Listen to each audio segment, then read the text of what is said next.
too early. We're good, Mayor. Okay. We'll call this meeting to order. Roll call, please, Fernando. Councilmember Rivas. Present. Councilmember Green. Present. Councilmember Beltran. Present. Vice Mayor McCurvey. Present. Mayor Meister. Present. Oral communication. This is the opportunity to address the City Council on any matter scheduled for closed session. Unless additional time is authorized by the council, all commentary shall be limited to 3 minutes. I'm not seeing anyone. City Manager. Thank you, Mayor. Members of the council, we have 3 items on the closed session agenda tonight. The first item is Government Code Section 54957.6, conference with the labor negotiator, agency negotiator Richard Tree and Juliana Andrade, employee organizations, management and confidential series, Porterville Safety Support Unit, and Porterville City Employee Association. Item number 2, Government Code Section 54956.95, a liability claim, claimant Colton Phillips, agency claimed against City of Porterville. And finally, item number 3, Government Code Section 54956.9D2, conference with legal counsel, anticipated litigation, significant exposure to litigation, 1 case in which facts are not yet known to potential plaintiff. Thank you, sir. Okay, we'll go back into closed session and reconvene at 6:30.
Vote to reject the claim by Colton Phillips, and there is no reportable action for items 1 and 3.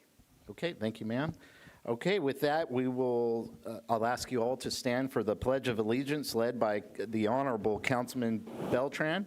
And then please remain standing for invocation. But before we do the Pledge of Allegiance, I would like to take a moment of silence for Randy Hoppert. The last council meeting, we recognized how hard it is in today's society to be a police officer, to be a sheriff, to be an officer of the law. Randy paid the ultimate sacrifice in service to our community. He was a father, a son, a husband, Tulare County Sheriff Officer, and a veteran. And it's because of men like Randy, we the people get to know the blessings of liberty. Just going with Scripture, and something that I can't help but think about, but it's John 15:13. Greater love has no one than this, to lay down one's life for one's friend. Randy will be remembered as a hero, and let's honor him with a moment of silence.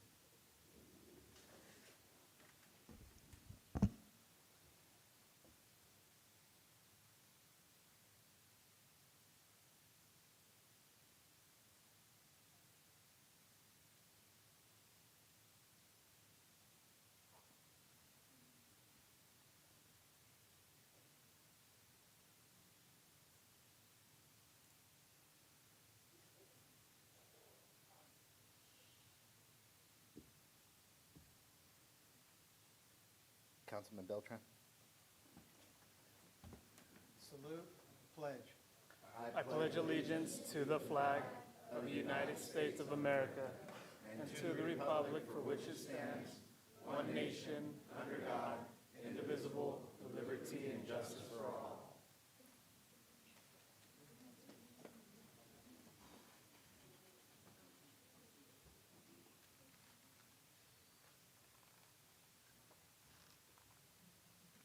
Agent Moraga. Dear Lord, we thank you for the privilege of living in this great nation. We are thankful for our liberties and for our opportunity to gather as a free community. As this council meets, we ask for your guidance. Please impart wisdom to our leaders so that they may work with integrity, compassion, and foresight. May their decisions honor the past, serve the present, and secure a bright future for all those who call this city home. God bless our military, God bless our first responders, God bless America, and God bless this city. Amen. Amen. Please be seated.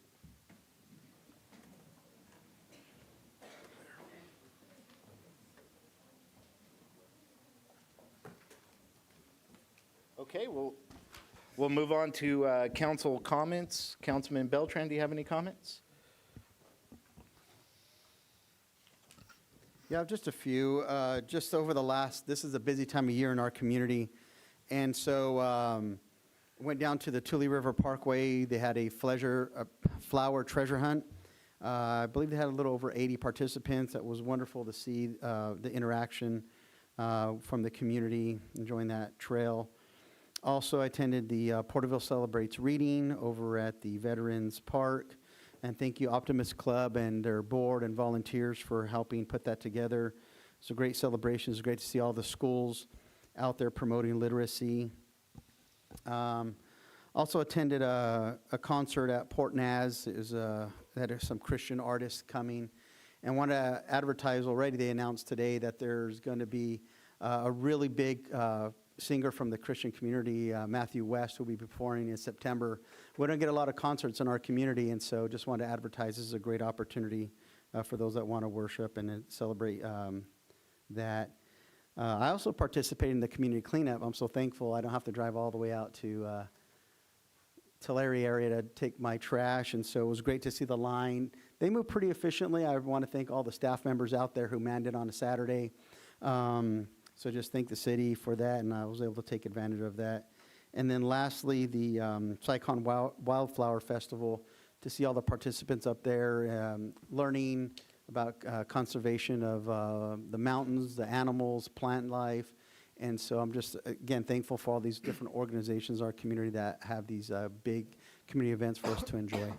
That's it. Excuse me. Councilman Green.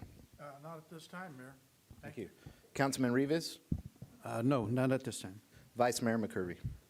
Yeah, I have a few things. Thank you so much for setting the tone with a moment of silence for the tragedy that happened in our city. We always want to lift up our law enforcement, and it's a great moment of silence for all of us, and the outpouring of love that we've seen around our community, throughout the county and Visalia, at the Rawhide game that we attended. It took 3 families out there. It was a good family event, people coming together, and our sheriff was out there speaking to the crowd. And I'd like to thank our interim police chief for his interagency cooperation and keeping the people safe throughout that incident that happened, and just thank all of our men and women of Porterville that were out there taking care of business. And it's just a terrible situation, and we want to continue to remember the family in our prayers, and we're going to have a memorial for him very soon. Also, I want to say thank you to Deputy Donnie Moore for working without, we had our city manager and our mayor out in Washington, D.C. lobbying for our city. And I want to thank Donnie for taking care of business while he was here. Great job, Donnie. You know, the collaboration and the teamwork, cleaning up the paint downtown, taking care of the massage parlor issues, you know, all of the things that we go through at the city. Well done. Thank you very much, Deputy. Last Wednesday, Donnie and I went to the military academy for a meeting, and we had the pleasure of meeting with several folks over there that run that organization, Rudy, and there's 2 Hectors, Hector Delgadillo, and he's our marketing guy. He's 22-year Army veteran, just retired, but we made a really good connection with that group, and they're going to be helping us with the flag folding and honoring the flag folding that we're going to do when we unveil the Washington Monument this September. And they're going to be here this Saturday on Main Street with the booth also honoring the flag walk and the education of the revolutionary flags from our birthday for 250 years. And it was great to collaborate with them. A lot of excitement with the military academy. I got a chance to interact with a bunch of those guys today on the flight simulators at the Pathways that was out at the, it was the fairgrounds, right? It was out at the fairgrounds. Yes, sir. It's just a great bunch of kids, and I want to also talk about the Jackass Mail Run. We did that last week also. I want to call out the leadership from Kevin Gibson and Tanya and Scott Shear and Art Chiappa and all of those guys. They had said a great prayer downtown, and a lot of good honoring our heritage in our community. And I want to say thanks for that police escort. Thank you very much, Bobby. You know, Pioneer Days is coming up in October, and it's that same group of folks, and so we're building up towards that, and we want to do that special in October also. There's a lot of great ideas that we'll talk about in the Heritage Committee about how we might build that up. But I'd like to invite everybody out to the flag walk this Saturday. It's going to be 9 a.m. to 12. We're going to have docents from the museum that are going to walk around and teach American history through those flags, the objective history of what those flags are for, and the history of when they came about. And we're going to have some fun things out there for the kids. I think they're going to have some face painting. We'll have the military cadets there also doing the flag folding, but it's going to be a great event. I want to always say thanks to all of the folks in our community that work on the pathways. It's turned into such a great opportunity for our kids. We had a chance to interact with them today for a while. The mayor was there, AJ was there, Councilman Rivas, and we really get a boost out of that because you got all the 6th graders that are meeting with the high school kids, and the high school kids are mentoring them and teaching them skills and pathways. And it was great to interact with them because when I went to school in Porterville, and we had shop in 7th grade, we were welding in the 7th grade, and that went away for a while. And then it came back through the Pathways program, and it's expanding in some new areas. And it's really exciting to see all those kids collaborating, critically thinking, helping each other, being creative, and mentoring those other kids. And it's just a great event. So I want to say a few things about that. So that's my opening comments for this evening, Mayor. Thank you. Thank you, Vice Mayor. April 9th, we did the virtual State of the City address. The State of the City address came out in, I believe it was December. And so something I wanted to change with the city of Porterville, the approach and how we give the state of the city, in my opinion, is old-fashioned. And what I want to do is engage with the people. And so what we're doing is a virtual format. It's about 10 to 15 minutes long. And there goes our first responders now. But ultimately, we want the people to be engaged. We want you to know how your tax dollars are being spent and what's going on in this community. So we took a different approach. We are a couple months behind. But hopefully in the future, this is the way we perform the state of the city. Instead of just giving it to the Chamber of Commerce and only the elitists knowing what's going on in our city, we take it to all of the people so everyone is engaged. With that, April 14th through the 17th, I took a DC trip. And I'm going to report more out on that at the end of the night. But the main goal was for an extension of our airport runway. And it was really a treat and a great experience. I have to say the White House staff, the administration is doing what they can to cut through the bureaucracy to deliver for rural cities like Porterville. So it was a great honor, great trip to be a part of. And then also, while I was gone on this trip, I want to thank the vice mayor and my colleagues.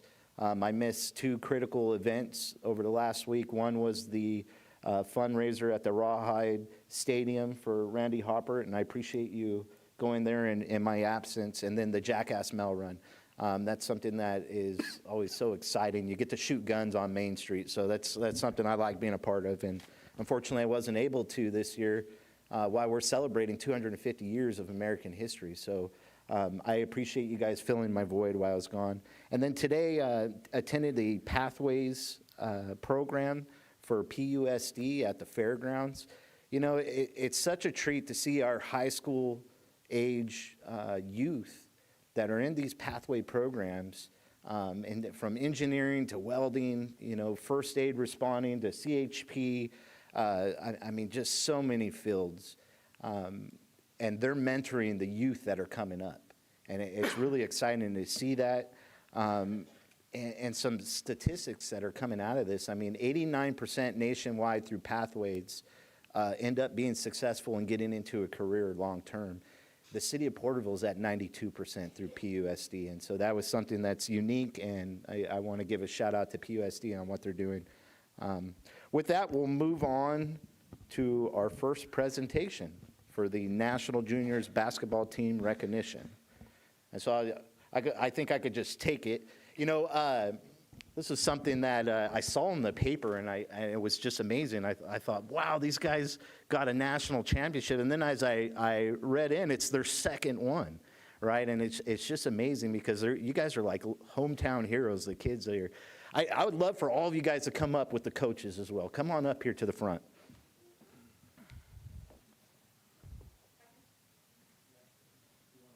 You want him up? Yeah, right here. Yeah, get on up. Bring them in the front.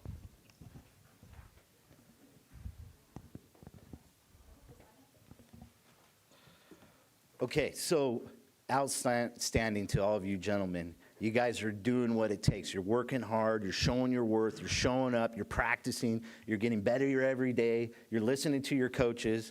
I've seen, Kyrene, you're doing the Stephen Curry basketball practice challenge, right? You're getting better every day? Yes, sir? I have certificates for all of you guys to recognize your accomplishments and the coaches and Melissa as well. I'm going to read Kyrene Keene's certificate. Yours all says the same, and the coaches are a little bit different, but I'm going to read yours today, sir. For earning the District of Boys Division III back-to-back national champions in the National Junior Basketball Gold Bracket Tournament, this exceptional achievement reflects the team's dedication, discipline, and commitment to excellence, bringing honor to the city of Porterville and setting a standard of achievement for future generations. The City Council commends you and your teammates for your hard work, sportsmanship, and outstanding representation of the community. Gentlemen, you guys are the future. Keep working hard. You make us all very proud in the city of Porterville. Do any of my colleagues have any comments? Vice Mayor McCurvey? Well, I just want to say it's just outstanding to have you guys here to share in the glory here. 2 championships. You guys must have worked really hard to get that. And I don't know if you got a third one in front of you. I don't know about the age groups, but okay. All right. Well, it's very exciting. You got 2. That's hard to do, and you guys are standing out and showing everyone that you are leaders at your age, and you're hardworking, and all of the practice is paying off big time for you guys. Thank you guys for coming out tonight. I want to congratulate you guys with a handshake, too. Councilman Rivas? Yeah, I just want to say thank you very much. I know teamwork. Teamwork is the essential of why you guys won, and listening to your coach. Because I remember when I was with the All-Stars, and everything why we got to the East and West championships is because of the coaches. And always remember one thing: as you guys grow up, no one can ever take this away from you. No one. So you're going to grow up, and you're going to always talk to each other, and you're going to always remember each other when you guys won these championships. Yeah. So, and I hope that you guys, wherever your endeavor takes you, focus on what you were taught. And, it's a blessing that you guys are able to accomplish what you've accomplished. 2 years, it's amazing. So I tip my hat off to you. Thank you very much for being the future of Porterville. And so I want to shake your hand also when it's time. I'm going to force them to come up here. But before, Councilman Green, do you have any comments? I just want to say what a gaggle of good-looking young guys here, man. Yeah. And I think I know that guy right there. Everyone knows Kyle. Oh, he's goes back to Menanche High School with my kids. And then this must be, where is he? Turn around. Where's the other Keen? There he is. Yeah, that's his boy. That's your boy. All right, cool. And then I think there's a St. Clair right here. Is your grandpa Ron? I'm sorry that you have to put up with that guy. Yeah. Anyway, listen, boys, I want to let you did it.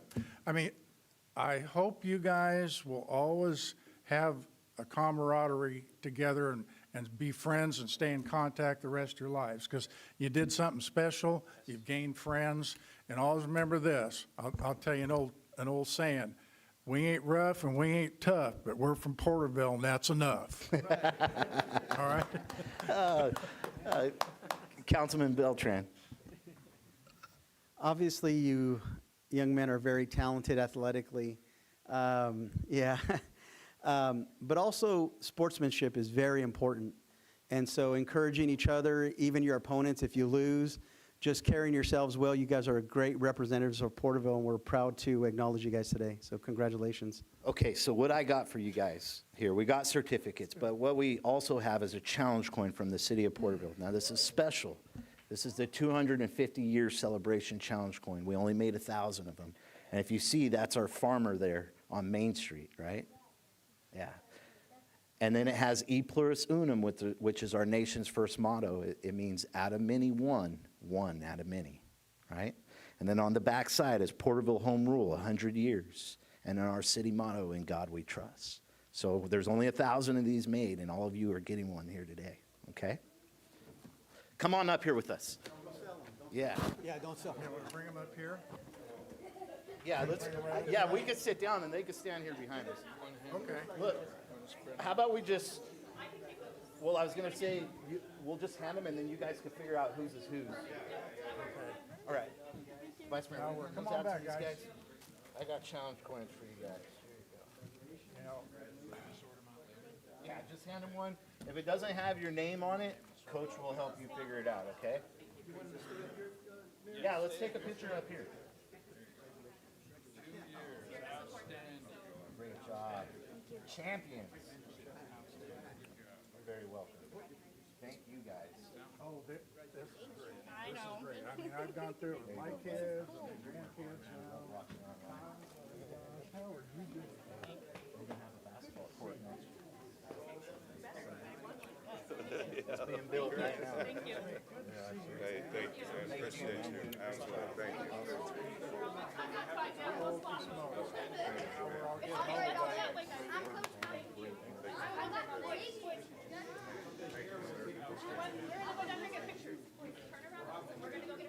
Oh, there's not enough room? I was thinking if we all sat down, they could stand behind us. Okay, let's go down there.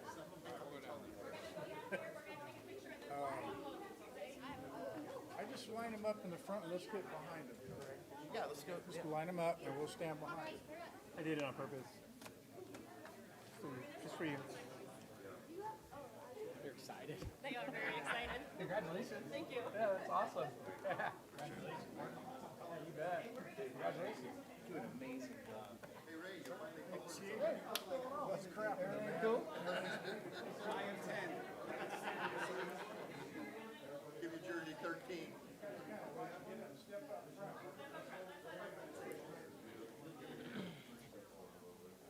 I just love it when these kids win like that. When I was at the sheriff's office, we had we had a free basketball league. We had a traveling basketball league of kids from pretty rural communities. Oh, I think it's fine. We were called the 6 Point Stars. Okay, ready? Junior high. We took them to, I don't know what it's called. I'm struggling with it. It's like a tournament up in Pittsburgh, California. They went up there. They had in this tournament. They were to play like 6 different teams. What we didn't know.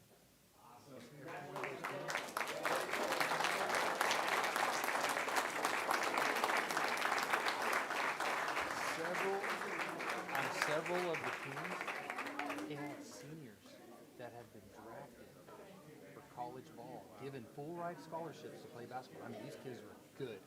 And our junior high kids from Tulare County whooped them. Whooped them. Isn't that something? I mean, I got emotional watching these little the rural kids. I'll tell you what, it doesn't get better than that. It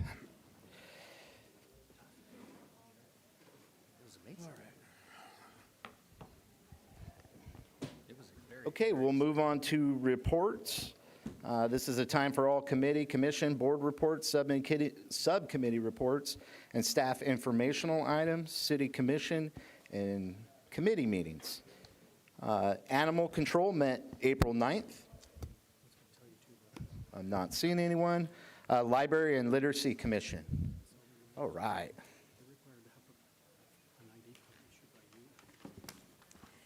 Good evening. Good evening. I pray everyone is well. My name is Obdulia Guzman Alvarado, and on behalf of the Porterville Library, as a library commissioner, I would like to share some of the highlights for the month of March. March was a vibrant and inspiring month for our library and our community. We celebrated the joy of reading through special events such as Dr. Seuss Day, where children and families came together to enjoy stories in both English and Spanish, promoting literacy across all ages. These moments remind us that reading is not just a skill, but a bridge that connects families, cultures, and generations. Slide 2, please. The following slides feature photos and statistics from library programs and events during the month of March 2026.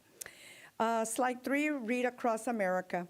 Staff members participated in visiting 4 schools and reading to 8 classrooms, reaching approximately 260 participants. Slide 4, Dr. Seuss birthday celebration. The library hosted a special event where families enjoyed the Hat in the Cat along with popcorn, cupcakes, and drinks. Crafts and photo background were also provided. There were 78 participants. Slide 5, Story with Parenting Network. Staff presented a bilingual story time reading The Very Hungry Caterpillar with interactive props. There were 15 participants. Sensory Play Day. Sensory Play Days continues monthly. In March, 28 participants enjoyed hands-on learning activities. Crafts. The library hosted monthly crafts with 47 participants, including junk journaling, leprechaun hat, and rainbow crafts. Game Days. Game Days welcomed 67 participants in March and continue to be held twice monthly. The master calendar of events. Please see the full calendar events for additional programs offered throughout the month. Our library continues to serve as a welcoming space for learning, connection, and growth, supporting children, students, and lifelong learners throughout our community. We are also proud to share that our Porterville Library junctions have grown to 64 out of 100 in honor of our heroes, Captain Raymond Figueroa and firefighter Patrick Jones. Thank you for allowing me to share these highlights. Together, we continue to build a stronger, more connected community throughout the power of literacy. And at this time, I would like to just let you know that I am very grateful for all of you and the way you treated the children tonight. Every single word made a difference in that child's way of thinking at this particular moment. I appreciate that greatly. As an educator of 38 years, it just warms my heart to see that as a city, we continue to encourage our future generation. As we all know, during our lockdown incident, I get real sentimental. On this day, we were human first. We were united in authority and purpose. Together through commitment, communication, and support, we safeguarded our children and their families. I thank everyone here. I thank the city for all of us coming together because this is what family is. We are family. Together we are one. Thank you for your time. Thank you. I mean, that was one of the best presentations I think we've had. Thank you. Okay, moving on, staff informational reports. Does council have any questions for staff? We all had an opportunity to look at the reports.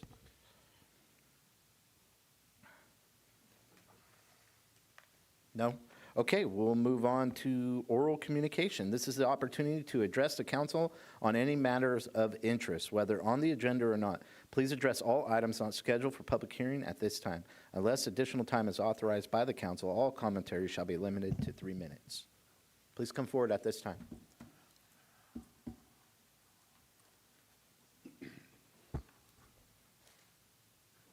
Hello, fellow citizens of Porterville.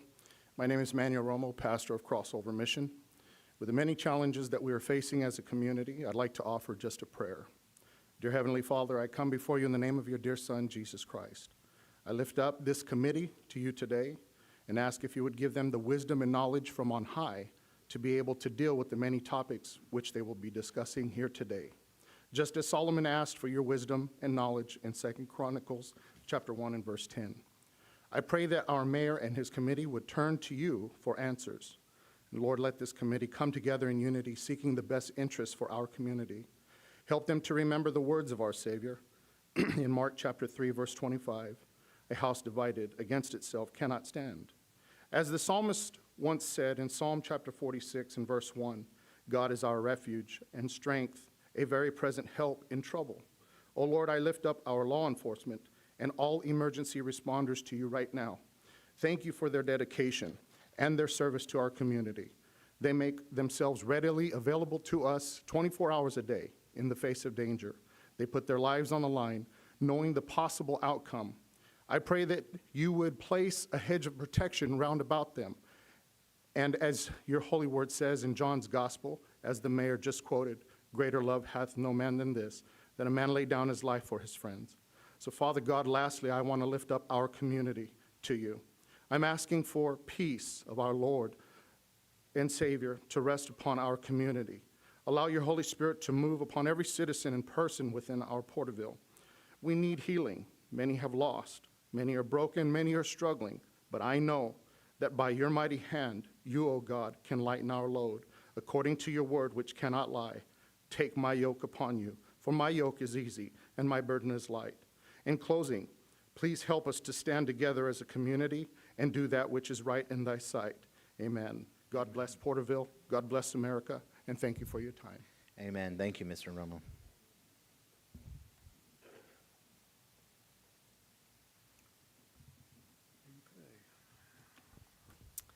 Karen Anderson.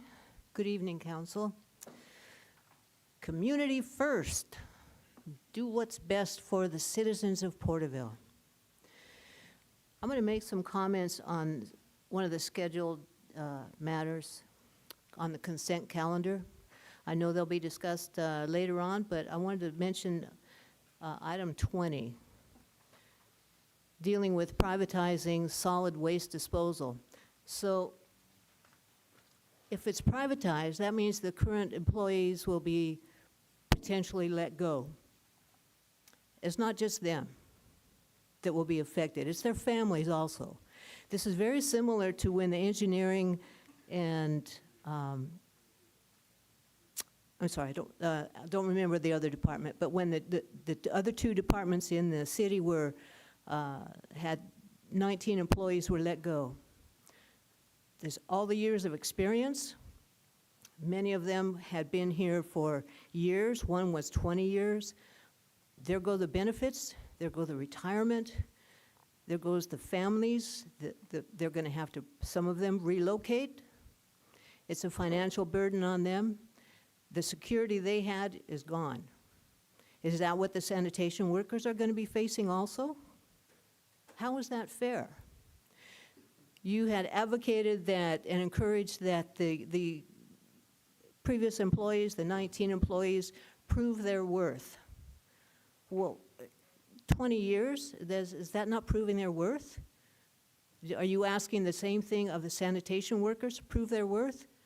I think the city's pretty clean. They're dependable. They're reliable. They're doing their job. They're proving their worth every day. The support staff for them also would be affected. If these people, these families are affected to the point where they need to move out, there goes the tax support from them for the city. I don't understand it. I don't understand it. They're dedicated, they're dependable, and you want to let them go. Their lives and their families' lives will forever be affected if that's a choice you make. You are in your positions right now temporarily. You're not going to be where you are forever. But their families, their situations will forever be affected. So you need to think about that. Think about that. And go back to your theme of community first. Do what's best for Porterville. Thank you. Thank you, Karen.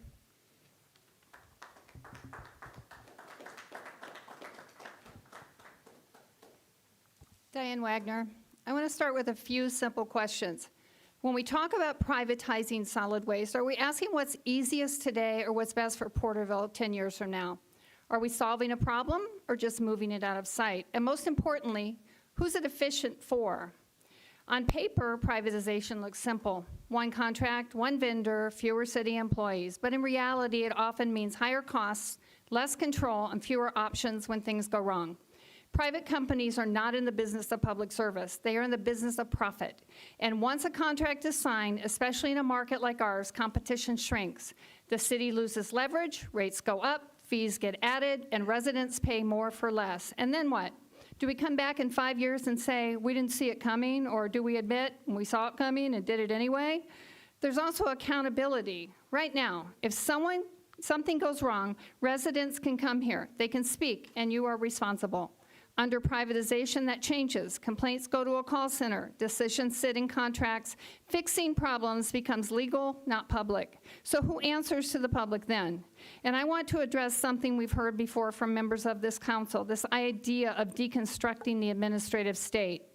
At the federal level, that's a slogan. Here in Porterville, it has real consequences. And right now, this feels less like good governance and more like your extreme ideology driving policy. And that's dangerous. It may sound like reform, it may sound like efficiency, but what it actually does mean at the local level, who knows? It means fewer experienced public servants, less institutional knowledge, and replacing accountable city staff with contractors whose obligation is to a contract and to profit, not to the people. If we weaken the system that lets us manage and correct services, we weaken our ability to govern. So we have to ask why. Is this about better service or about proving a point? Because if you set out to weaken the system, you will succeed. But the people who will pay that price for that success are the residents of this city. These are local jobs, local families. When those jobs leave, that money leaves too. So are we strengthening our community or hollowing it out? No one is saying the system can't be improved. It can. But improvement means better management, not giving up control. Because once it's gone, it's very hard and very expensive to bring it back. So I'll close with this. If this goes wrong, and history says it often does, for example, the Porterville wastewater treatment privatization of the 80s, it won't be the contractor sitting here answering to the public. It will be you. And by then, the city will have already lost the control it needed to fix it. Thank you, Ms. Wagner.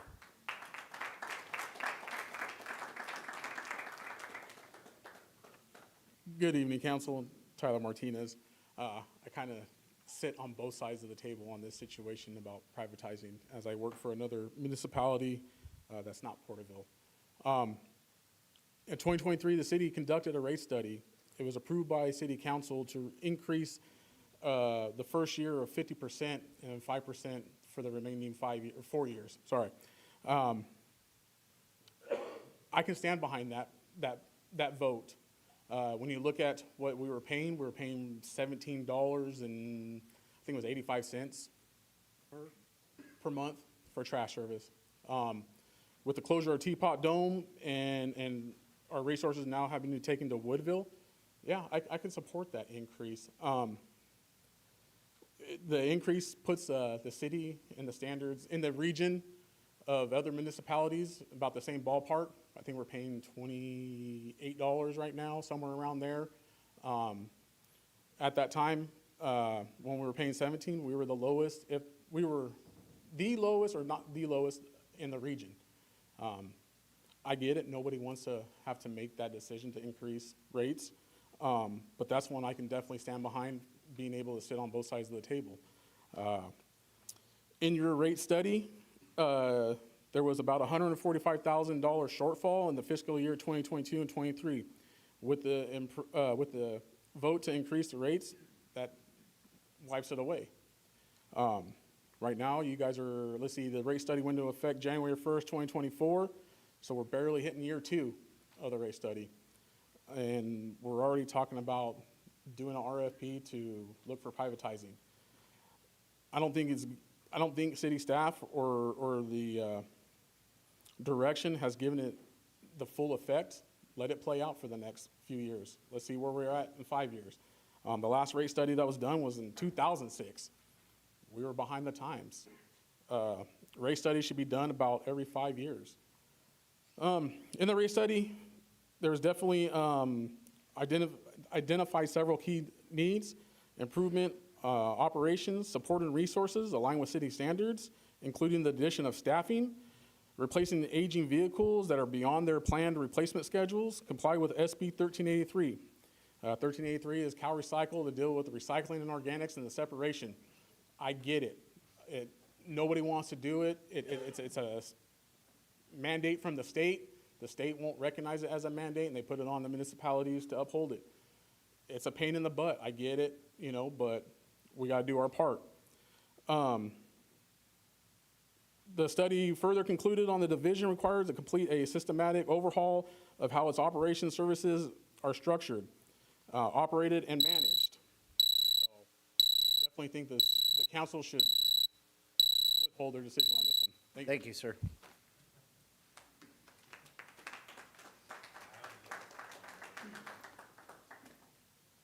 Hello, my name's Damon Nelson. Can you guys hear me fine? Last time I was here, I was complaining about you guys closing down the armory, and since then, Mr. Calixto Felix Mendoza has been killed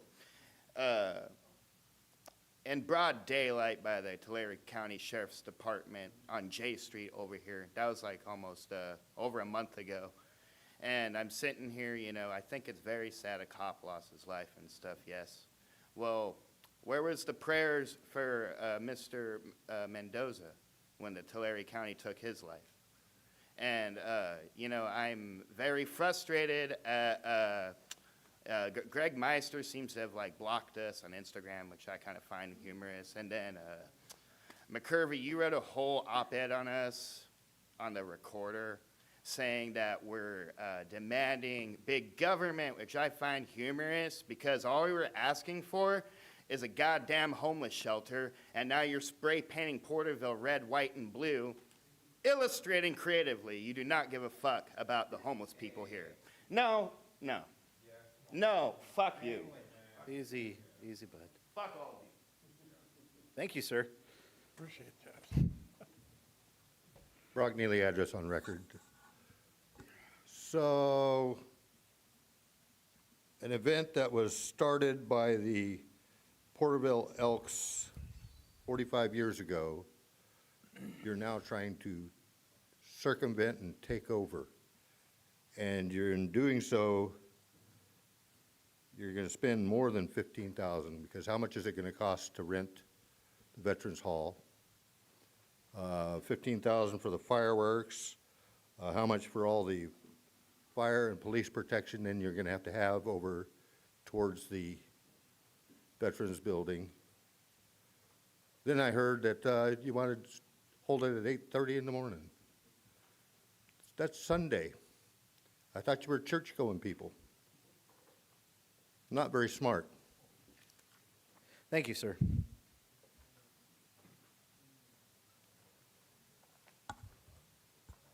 Good evening. Marie Texera, 369 East Mill Avenue. I'm relatively new to Porterville, so I'm trying to catch up on a lot of things. So I have just 3 quick comments. One is, and the previous speaker may have mentioned it, it's National Library Week, and it bears repeating, even if she did mention it. Also, on the item about free transit for Earth Day, wonderful idea. I wish there were more advance notice, and so maybe for next year you can make a note, advertise it a little earlier to get people to go out there and maybe make a game out of it, involve some merchants, and people could go and get a little passport stamp and get a prize at the end to get people to ride the buses a little bit more and explore the city. And third, part of the function of a government is to provide services for the common good. So I disagree with privatizing certain of the services. Thank you.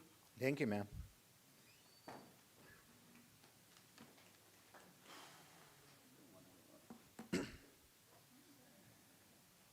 Adrian Moraga, West Grand Avenue and Douglas. I can't wait for Flag Day. I think it's going to be awesome. It'll be a great event. It's got a lot of history, followed by the USC Freedom 250 event. I'm a big fan, so in my opinion, I love it. I love the idea. I do like to see where the potential funding source for this enhancements would, come from and all, but I'm all for it. Thank you, Good job, sir. guys.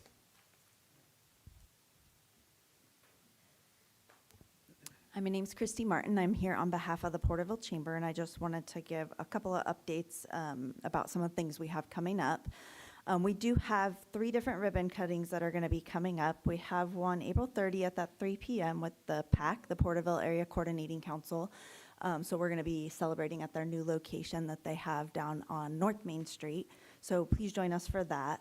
Then the next day, at May 1st at 9 a.m., we're going to be with Porterville Unified School District at Olive Street School. This will be the 3rd school that they're now unveiling their green schoolyard project at. We've already been to both Bellevue and to Doyle School, so we're really excited to continue with that. They have 10 total, so we'll be on the 3rd one. And then Beauty Bar Salon will be having a ribbon cutting. It's a new salon that just opened up here in town, June 2nd at 12 p.m. Our next First Friday Coffee is May 1st at 7 a.m. at Galaxy. Our host is EV Insurance Solutions. If you've never met Kimberly, I highly encourage you to come listen to her presentations. She is extremely knowledgeable with your insurance options as far as things like Medicare and Covered California go. So she's really a great person to learn from. And our events are open to anybody. You guys can come check those out, just see what we're about and learn a little bit more about us. Some programs that we have coming up that we're really excited about. Our signups are currently open for our junior CEO program. So this summer, we're going to take a week and we are going to bring kids in and introduce them to business startups. So we're really excited to be doing that with them, and then they'll get to showcase at the end of that and show their business ideas and products.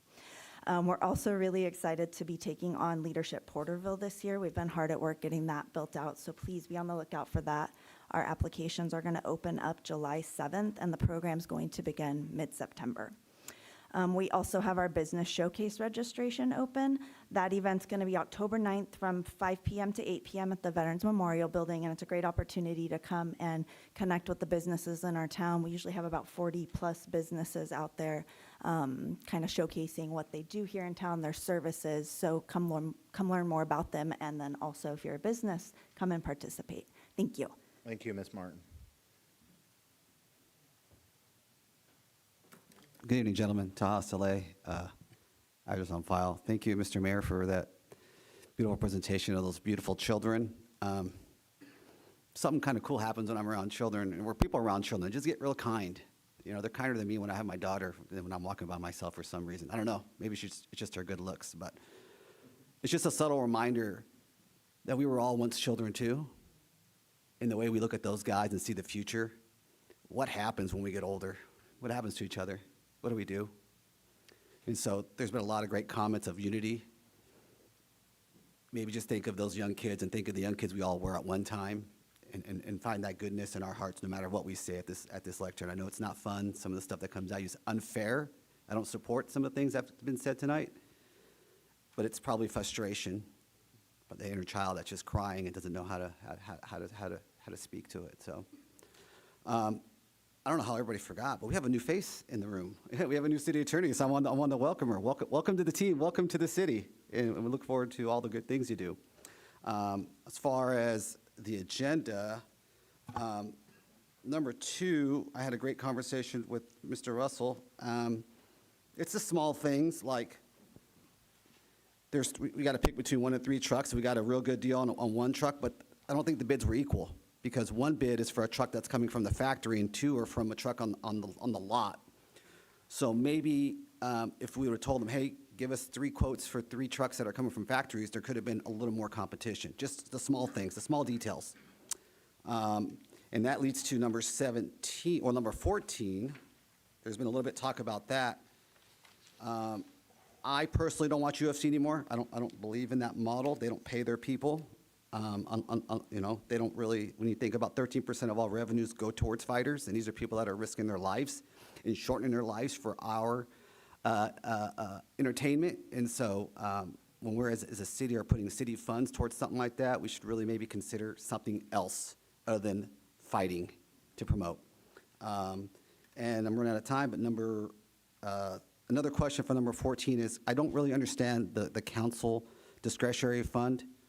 Is it an amount of money that's tagged, and then if we don't use it, it's not a budget hit, so then if we do use it, we have to replace it the next year, so it's not extra money, it's actually budget negative if we do use it, so that'd be cool if I can understand that. And then lastly, 17, I think it's a great idea. We all have the same goal here, long-term financial stability for our review system. I just want to say, we should make sure the RFP allows for multiple service models, clearly lays out what the city's current system looks like, requires a realistic fleet replacement plan, and gives us full transparency on pricing so we can fully compare options. I think it's really important when you guys go down this path that you lay out what you want and not just ask them to tell you what you need. Thank you. Thank you, Mr. Saleh. Okay, I'm not seeing anyone else. We'll move on to consent calendar. Go ahead, sir.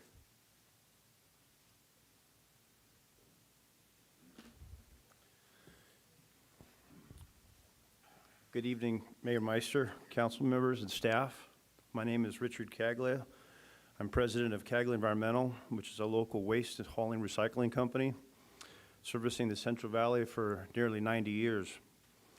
In reviewing your agenda this evening and the possibility of you privatizing your waste and recycling services, I wanted to express our interest in servicing and partnering with the city of Porterville.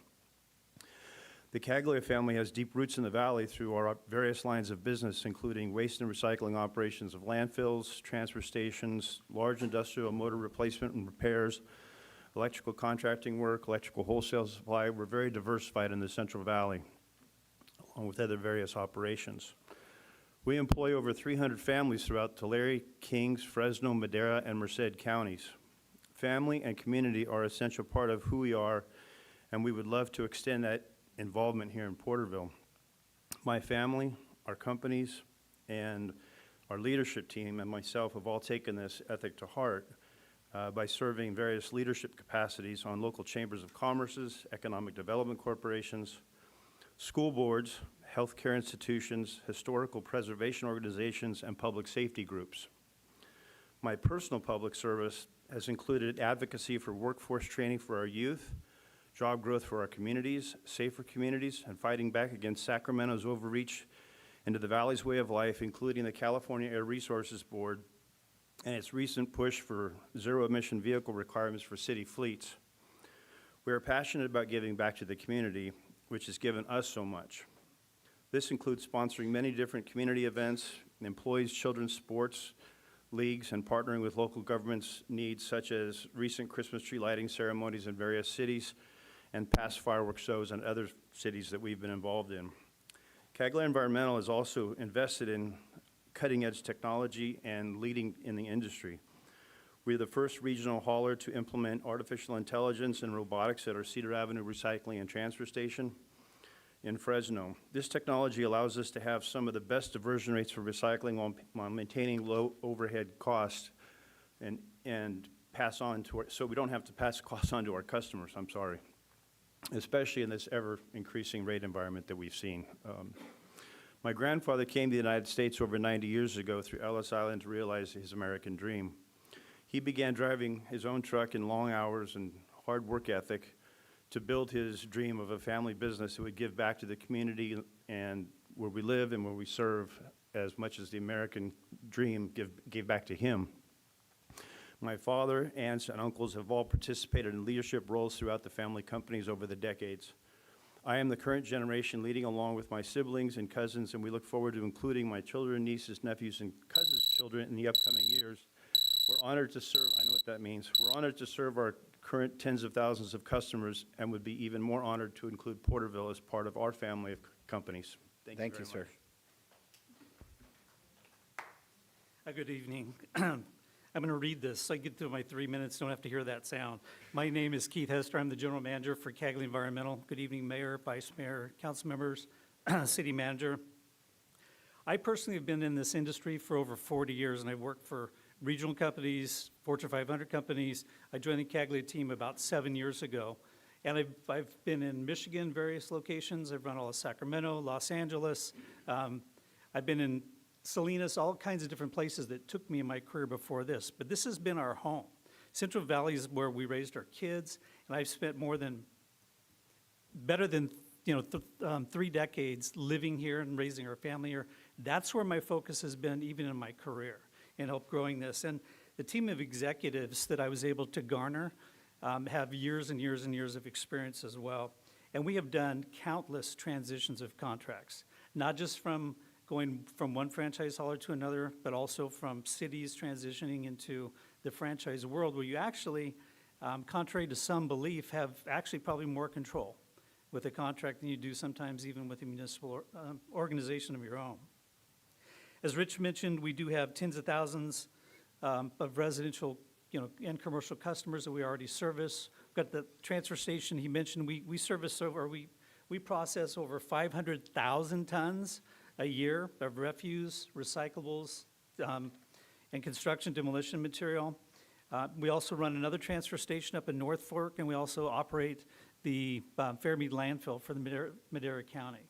So we're very diverse in what we do, and we've got a lot of experience doing it. So we also process the materials for not only these communities, but other communities that other haulers use. So we process materials even for other haulers who don't have our infrastructure. And Rich did mention our investment into some of the technologies that we've engaged in. We're also looking, because of this whole ZEV issue that we're facing with CARB, we're looking at getting some grants moving forward, the California Energy Commission, for hydrogen fueling stations and fleet. We don't think batteries are necessarily the key to get through this thing. Hydrogen is probably the better way, and we are working diligently in expanding our campus to meet our customers' needs. So we'd bring this approach, 34 seconds, to Porterville, the strong commitment to giving back. I love the wraps on your buses. We would proudly wrap our trucks in Old Glory, celebrating the 250th anniversary of our country. We know this is going to be discussed later on your agenda, and be happy to answer any questions that you may have regarding anything that I've not covered right now. Thank you so much for your time. Thank you, sir. Okay, I'm going to close council comments, or excuse me, oral communication. Hi, hello. Good evening. I am here today because I want to keep showing up and make sure the city knows that unhoused people are still here and they still have a voice. So what is happening right now is not okay. People are losing everything they have. Their tents, their tarps, their clothing, the basic things they need to survive. And from what I've seen and experienced, those items are not being made available to get back. People are being left with nothing. There are unhoused individuals out there now in serious health risk conditions. Their belongings, things they rely on to stay dry and protect themselves, are gone. There are elderly men in wheelchair out there right now, pushing themselves through the mud and the rain, just trying to stay dry. They don't have tarps, they don't have umbrellas, they don't have basic protection because the cops seized it all. There's also elderly individual, a woman that I know, who no longer has her medication that she relies on because it was taken and she cannot get it back. Everything I had out there, everything I owned, paid for, and accumulated is gone. I'm here today because I'm requesting that the city review the complaints I have already filed and take action. I'm requesting compensation for my personal belongings that were taken during the enforcement actions. From my understanding, even when people's property is lawfully removed, there is still obligation to properly document, store, and allow retrieval of those items. In my case and everybody else's, I was informed shortly after the incident that my belongings were already gone, like the same day. And I have also requested a body camera footage related to what happened, and that request was denied. So I'm asking that this be reviewed as part of my complaint, and I'm asking for accountability and a clear explanation of how my property was handled, including who authorized its removal while I was present. I'm not asking for this to be dragged out. I'm asking for a timely resolution, and if this cannot be resolved through the city, then I will pursue through legal channels. Right now, I'm the one filing a complaint, but I don't believe I'll be the only one for long. But in the meantime, there is an immediate situation. People out there right now need basic things just to get through the night. So I'm asking the city and the community if anyone has anything extra like blankets, dry clothes, tents, tarps, or umbrellas, please consider helping, because people out there right now have nothing. And these are people in this community, and what happens to them matters.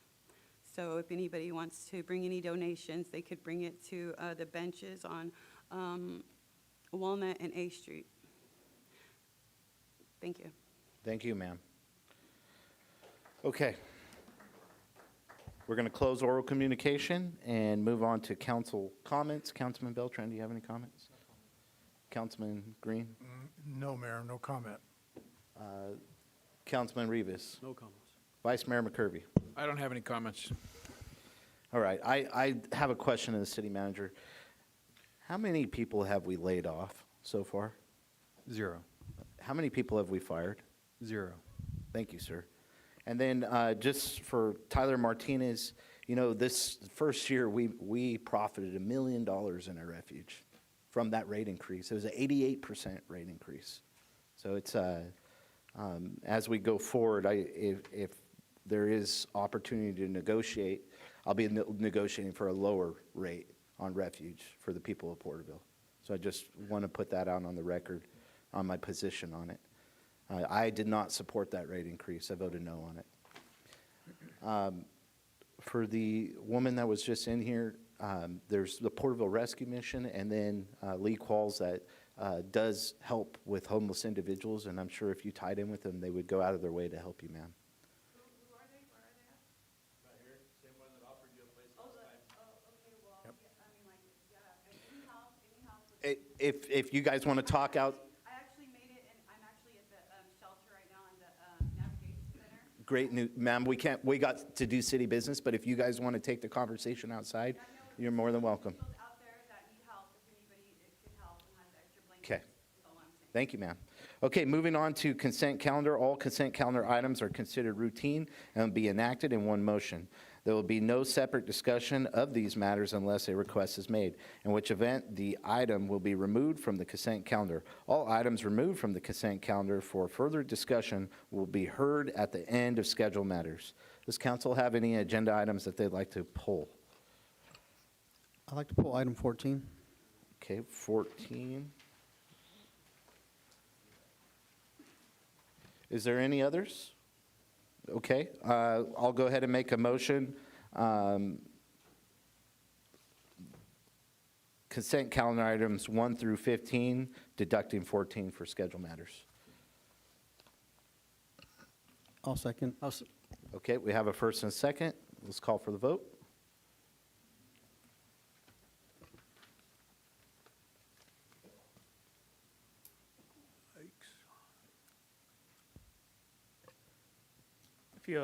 There was a power situation going on earlier. It may have affected the voting machines. So Okay. if we want to go ahead and just do a roll call vote for now. Okay, roll call vote, please, Fernando. Councilmember Rivas, Aye. Councilmember Green, Aye. Councilmember Beltran, Aye. Vice Mayor McCurvey, Aye. Mayor Meister. Aye, passes 5-0. Okay, moving on to our first public hearing of the night. City Manager.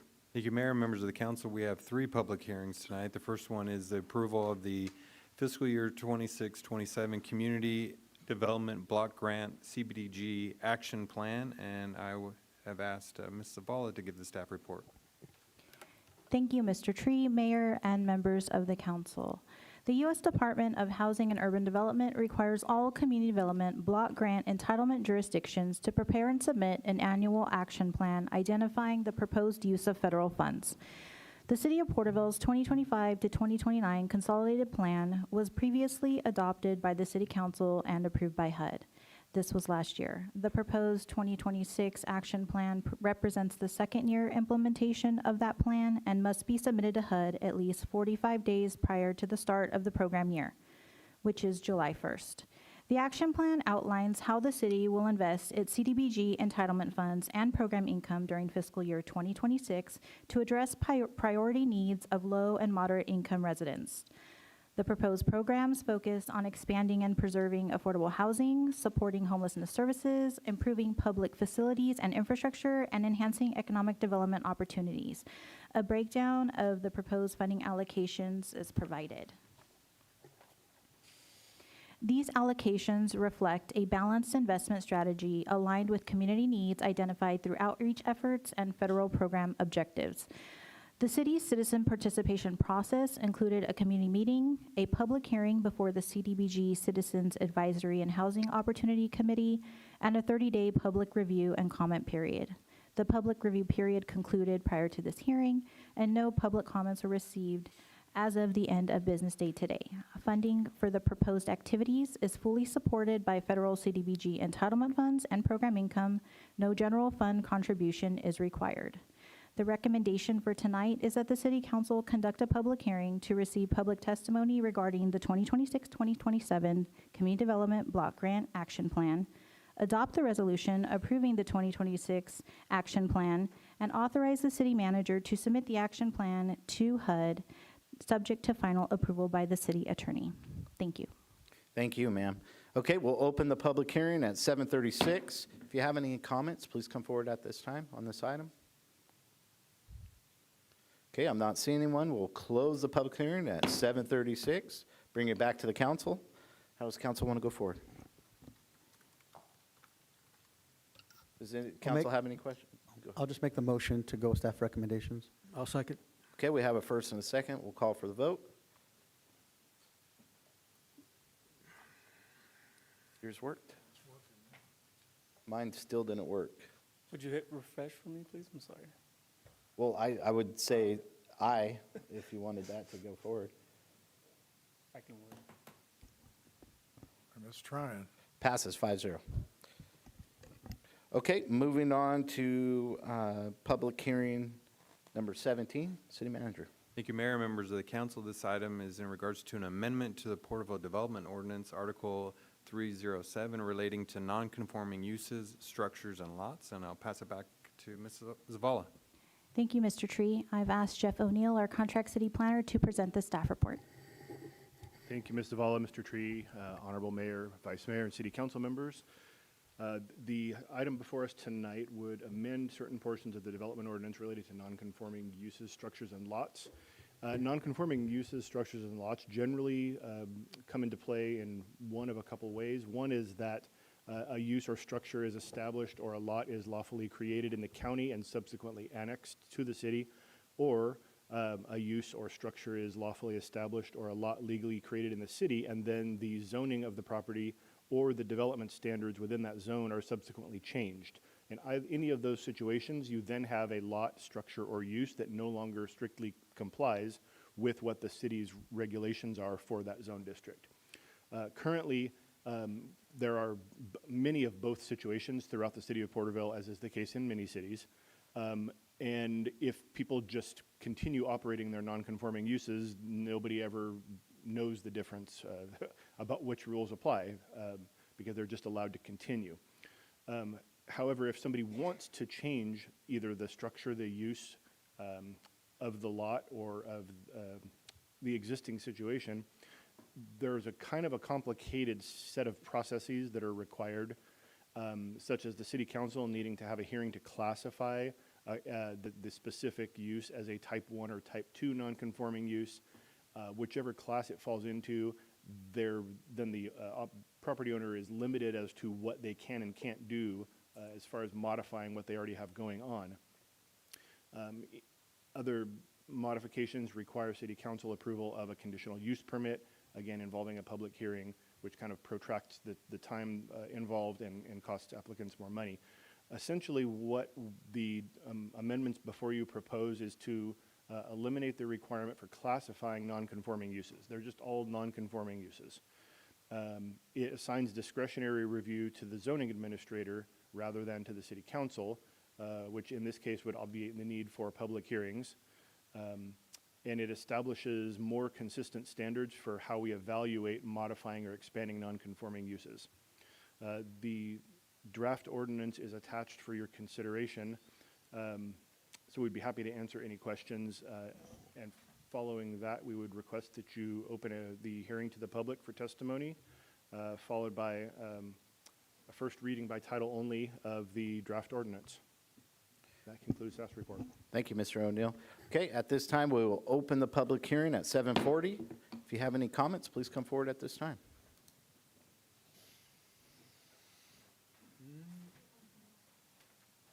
Greg Shelton, 88 North Wilford Drive. This is kind of one of my pet peeves for a lot of years. There's been, specifically about maybe 5-6 years ago, we had this operation whereby we annexed a lot of county islands and just really indifferent to the zoning. Typically, the process is if it's not declared otherwise, it comes in as what used to be as single-family residential. If it has a particular use, a commercial or whatever, that's usually respected. And then it's zoned accordingly. We had a period where basically there was, instead of zoning with what was existed in the world, it was these ideas of like, well, this is what we'd like to see here, totally indifferent to what already existed. And an example, the building on Westfield and North Main that had been developed in the county as M1 commercial for 40 years, and then the council at that time just brought it in as medium-density residential. And Mr. O'Neill did a good job of stating it, but I think the part that he did miss is that it's not true that it continues in perpetuity. What happens is it took 5 years, and then someone pulled permit down there, and then planning caught up with the fact that it wasn't being enforced. And you're kind of in this situation where here's a guy that spent $1 million on a building, and now they're saying, well, you can't use that building for that.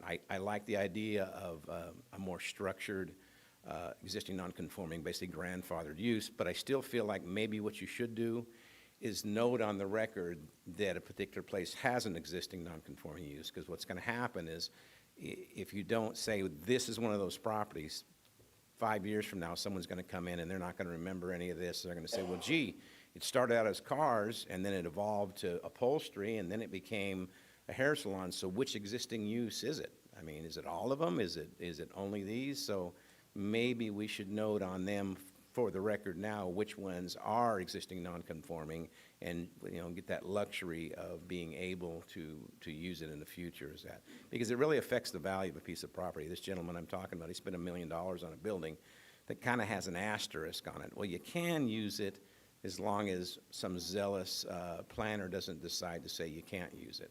So anyway, that would be my suggestion, maybe refine a little bit. Thank you. Thank you, Mr. Shelton. Okay, I'm not seeing anyone else. We'll close the public hearing at 7:42. Bring it back to the council. Does council have any questions? I do. Go ahead, sir. I think this will solve some problems, but I have a few questions because, we're in the process of trying to simplify a lot of things. I think we've removed already 200 pages from the plans. That was one of the consent items tonight that I was going to talk about, but we're making good progress on decluttering and streamlining a lot of the regulations that have accumulated over the years. And I think that our city has overreached quite a bit in this annexation period that we were in, and I think the communication in that period for a lot of people was questionable, and it's created some conflicts throughout our city. So the example that I want to share with the public is that we have now had to vote on some things that have to come before the council where someone has to go and get a conditional use permit or pay $2,500 or something to get an exception to the code so that they can remodel their house, so they can rebuild something. And from the audience tonight, we heard a good example of a whole area of town that has got an asterisk by it. So I think this is putting a hush on building, and it's not serving the public good very well. And I think this is a good step towards moving in that direction, where we can have some discretion. We still have authority over this, but we're not so heavy-handed that we're going to send code enforcement because I got an angry neighbor to harass someone. And then it also might encourage some people to do some work without having to come before the council and go through 2 years of rigmarole and $2,500 to get an exception on their own property. I think this is a good step forward. I don't think it solves everything, but I think it puts us back in a situation where we can use common sense and maybe repair some of the things that we may have broken in the past and move towards some solutions. That's my comment. Thank you, Vice Mayor. Councilman Beltran, you look like you want to bite at the apple. So yeah, in doing some research, I have a few questions, and thank you, Mr. O'Neill. We had a great conversation on Monday. I think it was a little over, maybe a 40-minute conversation, because a lot of it comes, what I try to do is just find the historical facts of where we got here. And I spoke with a past city planner from the city earlier today, just to understand part of filling in the gaps before you joined the city to help us out with the planning. And what really hurt the city was in 2018, I believe, is when the housing element started getting implemented, where when something was rezoned or pre-zoned, you couldn't make it less. If something was single-family homes, let's say when it got annexed, it was going to be a multifamily home, apartments or what have you. You always have to make up those numbers somewhere else in the city. And it was really interesting. I asked him, well, why did we do this way back when? This is probably the late 80s, early 90s. And his comment was the county was always trying to encourage the cities to take in more properties. It was kind of less for them to monitor as far as development, sewer or storm drains, curb and gutter, streets, and stuff like that. A great example is the east side of Porterville. The county wants us to take over the east side of Porterville, but the infrastructure and what was approved does not meet city standards, and it would be way too costly for the city of Porterville to take on a lot of especially the more denser parts of the east side of Porterville. This is kind of what created the problem today, is you have, neighborhood after neighborhood over a long period of time that were annexed in that no longer are conforming to the city standards versus a county. And one of my questions here is, this is talking about properties that were annexed in, but it doesn't give a fallback date to when that occurred. So is there a way that we can figure out, is this a 10-year look back? Are we going to go to the 60s? Is there a way that we can set a precedent as far as how far back we're going to look back at these annexed properties? I know the city attorney may want to chime in on this, but generally speaking, the history of non-conforming uses is that the change of jurisdiction doesn't obligate the property owners in the new jurisdiction to immediately conform to whatever the city's requirements are. The grace period? Yeah. A lot of cities have a kind of a protracted amortization period, after which time uses have to become conforming. Porterville has that, but it's very, very limited to a certain number of uses that are generally would be considered nuisances regardless. So you could add in an amortization period, but it would take effect now, and we couldn't make it retroactive. So I'm just curious if that would be something that would, because it wasn't in this, and so I didn't know if that's some language that we should be looking at to add. And I don't know what a recommendation would be. Is it a 5-year, a 10-year? I have no idea what that might look like. If there's any recommendations from staff or city attorney, what's a standard practice? Because again, I just didn't want to get to something that happened 50 years ago versus something that may have happened maybe 10 years ago. As we discussed in our meeting yesterday, the typical amortization periods that I've seen in other cities are usually 20 to 40 years, and they're based on not the use, but the type of construction of the building. But those were all from codes that were generally written in like the 50s and 60s, when apparently one firm went through the entire San Joaquin Valley and wrote everybody's zoning ordinance for them.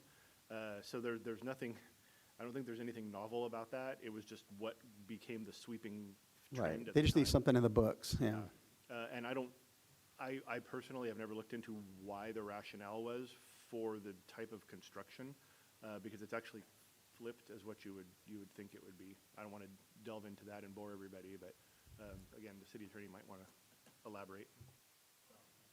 No, I mean, I agree with everything he's saying. Like, I don't see the only time I've ever seen it is in that 20 to 40 year range. Okay, so it's not something that we needed to address on this one. The second question I had was, part of this is looking back a few meetings back, we had moved the zoning administrator from the community development to the city manager. And I thought it was kind of interesting because normally, like the vice mayor said, when somebody wants something to be done, they're going to have to use a conditional use permit, which is kind of following along this process. However, there is a fee that is associated with that request. But another thing I learned in our meeting is our fee structures is so low compared to other municipalities in the region. This is kind of part, at least in my perspective, of we're not charging what we should to make our city whole and make these departments fully functional, whether it's the staffing, all these different things that we need. And so part of that long discussion was we need to raise the fees so then we can support the staff that then supports this. But then on the other side of the hand, we're trying to say, we don't want to raise any fees. But then how are we ever supposed to have the structure to support all these, this future development and having this in-house staff to provide that ability? And so anyhow, I just bring that up because there is a way to do this, and we've done multiple, people are always asking for additions. It's just, I think in our conversation too, I asked, how often do these happen? And I believe the comment was 2 in about 5 years. And so they're kind of rare. So again, as much as we're trying to deregulate some stuff, these aren't really common practices. They're very unique. I think $2,500 is reasonable if you're going to be spending several $1,000s in a development or a remodel. Do we want to make it $5, $10? Because it has to pay for staff. It has to pay for the services that the city has. We do that for so many things. And so it's funny, it's like, we want this, I'll use the analogy of a car. We want this car that has all these safety features, great gas mileage, but we want the technology from like the 1940s because that makes the price go up. You can't have it both ways. You know, the fees are going to have to come up at some point. I'm not saying this is how to address it now, but this is part of why this is here. It's trying to almost deregulate, but you kind of shoot yourselves in the foot. The third thing I had was in section 307.06, most of the items would no longer trigger any kind of a notice. And to me, that's significant because part of the conversation was stating there's a flyer that has to go out or notification has to go out to 300 feet of this property. So the adjacent property owners are aware that there's going to be a change to the property around them. This would get rid of all that. So if there's going to be any kind of, and there's a long list, the depression of a property value. Something may depress your value. There's no public hearing. There's no notification to you. If there is going to be any kind of public health or safety welfare issue, noise, traffic, lighting, smell, dust, there's no notification. So it's just that person comes to the city or the zoning administrator, says what they want, and the city manager, who would be the authority, either says yes or no, with no, you're unaware of what's happening. And so it was interesting that sometimes we talk about giving power back to the people and being transparent, but then this is almost completely getting rid of any public knowledge, any notification to anybody around you. And so, but the part of that question is there a part in here, because I didn't see it, that if somebody disagrees, is there an arbiter that then, like, will this come back to council if they don't approve of it and they want to contest it? What is the fallback? Yeah, those are all good observations, Councilmember Beltran.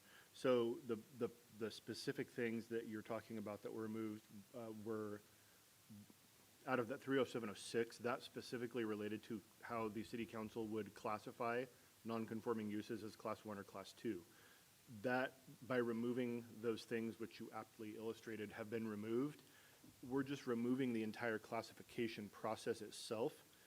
But farther down in the ordinance, when the zoning administrator has to make certain findings to approve these changes, there are still set of criteria that he is required to rely upon that include some of those same things. And those are contained down in I see it like in BC. 30707. Right.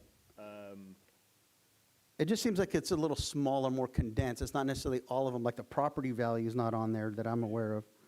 Well, it's not specifically stated, but that would fall under other factors the zoning administrator deems relevant. Well, then it comes to an opinion. It's not specific. That's my concerns. Then it gets like, there's a big gray area because they may not consider that, but the property owner may. Right, and then to the second part of your question. Okay. Yes, this does state that an aggrieved party can contest the zoning administrator's determination and bring it to the city council. Okay, I love that fallback. Let's see.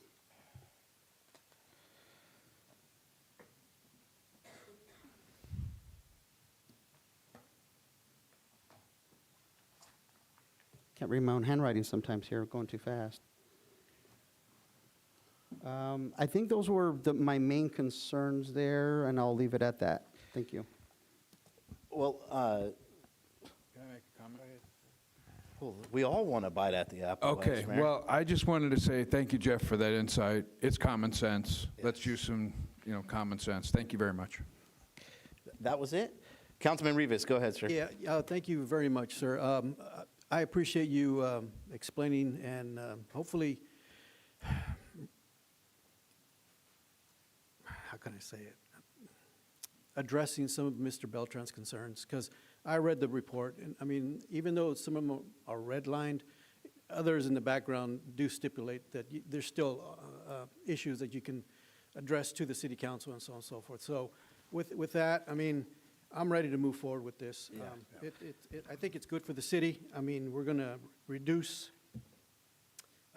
regulation. I mean, I'm not into raising rates. I elected and sponsored for that. So as long as I'm here, I'm not going to raise any rates for that matter on anything. So with that, I'll yield back to you, Mayor. Thank you, Councilman Rivas. Councilman Green, you got comments?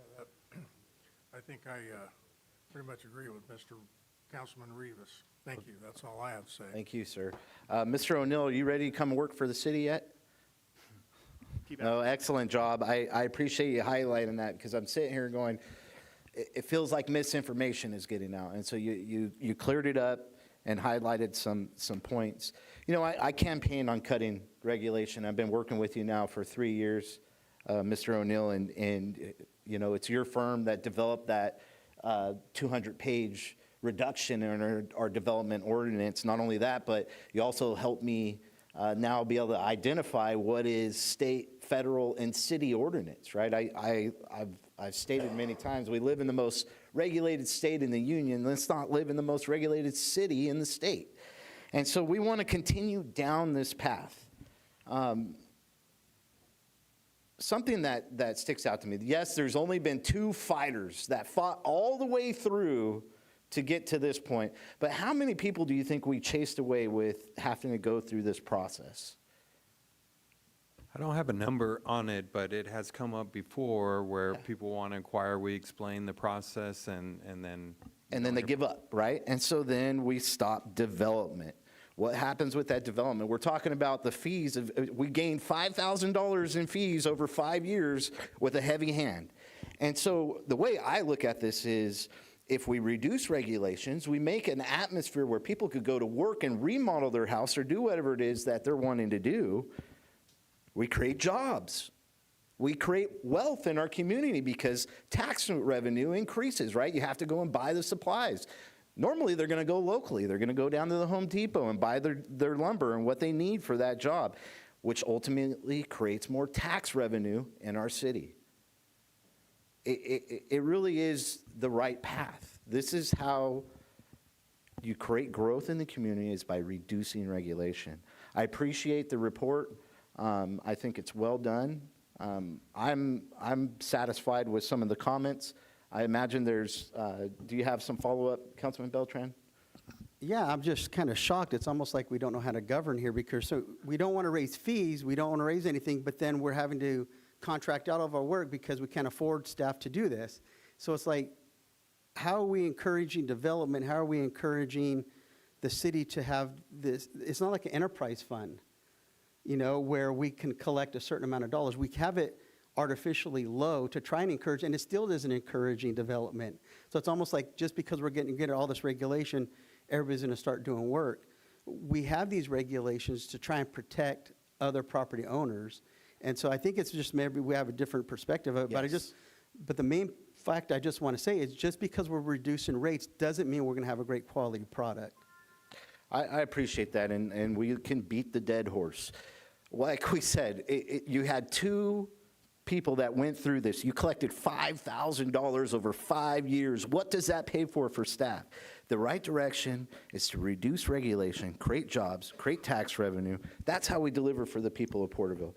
We already heard Mr. O'Neill say that there's still the protection for the members of our community if something is out of line. And this is why we have the ability to hire and fire the city manager. If the city manager is doing things that are corrupt, we're going to fire him. And so we are still the regulators on how this is done. And no offense to you, city manager, I'm just stating the facts. So with that, I think we've all stated our comments. I'll make a motion to go with staff recommendations. Mayor, second. Before you do that, if you guys want to make a motion to waive the full reading of the ordinance and read the title only, or, I mean, you could read the full ordinance. Yes, I like that. Let's take that amendment. And then just, can I get clarification on what Mr. Shelton had stated there with a number of properties that are non-conforming, and is there any benefit to identifying those, and or will we run into? I don't think there's any problem with identifying them. I mean, it's one of the 2 that have been brought up, one of the 2 situations that has been brought up. It's a strip of properties between the abandoned rail tracks and Main Street at the north end of town that have historically been what we would either have called heavy commercial or lighter industrial type uses. And through a process back in when the city updated its general plan and then adopted the new development ordinance back in 2008, 9, 10, that area, while those were still in the county, we put our land use on it in the effect that should it ever have been annexed. In 2015, the county adopted our general plan as its community plan for the area. And following that year in 2015, we annexed the properties, which again, historically had always had the use on them that they still do. And I don't want to delve into the thought process of the city staff and council members at the time, but as Mr. Shelton mentioned, generally speaking, when you do that, planning the general plan update and annex land, you generally keep in place compatible type of land use and zoning to go along with existing uses. Right. And again, I can't speculate as to why that wasn't done, but that's one of the situations that was brought up. Well, here's the other factor is if we're cutting too much, we can always add back, right? We can adjust. So do you have a comment, Vice Mayor or Councilman Rivas? I apologize. I should let you go. I don't want to just belabor the point, but I know there are other properties that we've had discretion on that didn't even go through that process that aren't part of the two that you talked about. And that's also bothersome to me, sitting on this council, because the city plays favorites sometimes, and I don't want them to do that anymore. I want to have it through the same process. I echo those sentiments that Mr. Vice Mayor said, and I do wondering if we can add some of those comments that Mr. Shelton, in regards to what the city manager asked the question. Maybe we can add that into, or maybe we can absorb that into this proposal. Is there a possibility? Yeah, I think We can't do anything about any specific properties. No, not specific, but in generalization. In generalization, this will not necessarily 100% solve their problem. Correct. But it will greatly streamline Yes. their attempts to modify, continue, or expand what they already have going on. Okay, thank you. Thank you for that clarification. Certainly. Okay, we have a first and a second with the amendment. We'll call for the vote.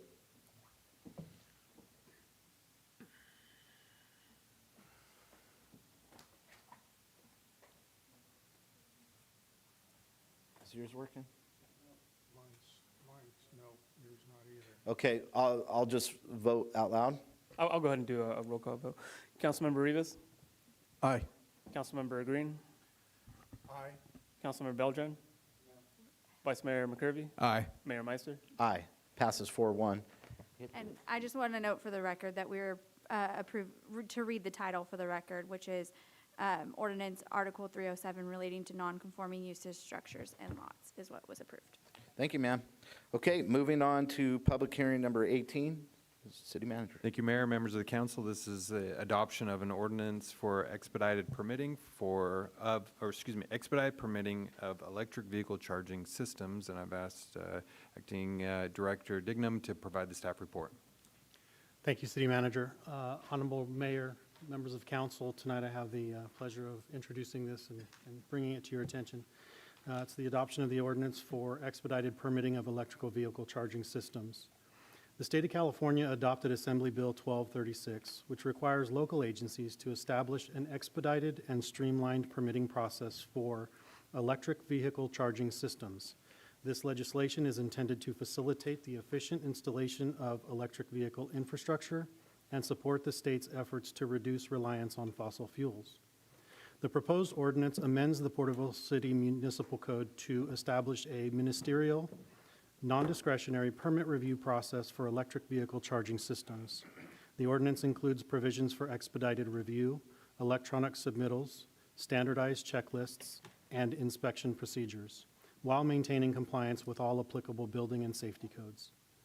The city previously adopted a similar ordinance establishing an expedited permitting process for small residential rooftop solar systems in 2015. That process has been successfully implemented and serves as a model for this proposed update. Adoption of this ordinance ensures that the City of Porterville remains consistent with state law maintains eligibility for state and federal funding tied to code compliance, and continues to support a safe, efficient, and resilient built environment. The recommendation tonight is that the City Council, 1, conduct a public hearing to receive input regarding the proposed ordinance, and 2, approve for the first reading by title only an ordinance establishing an expedited permit review process for electric vehicle charging systems. Thank you, Mr. Dignam. You know, I wish the state would take this approach with all regulations, you know? With that, Mr. O'Neill, good night. Thank you for your service. We will open the public hearing at 8:07.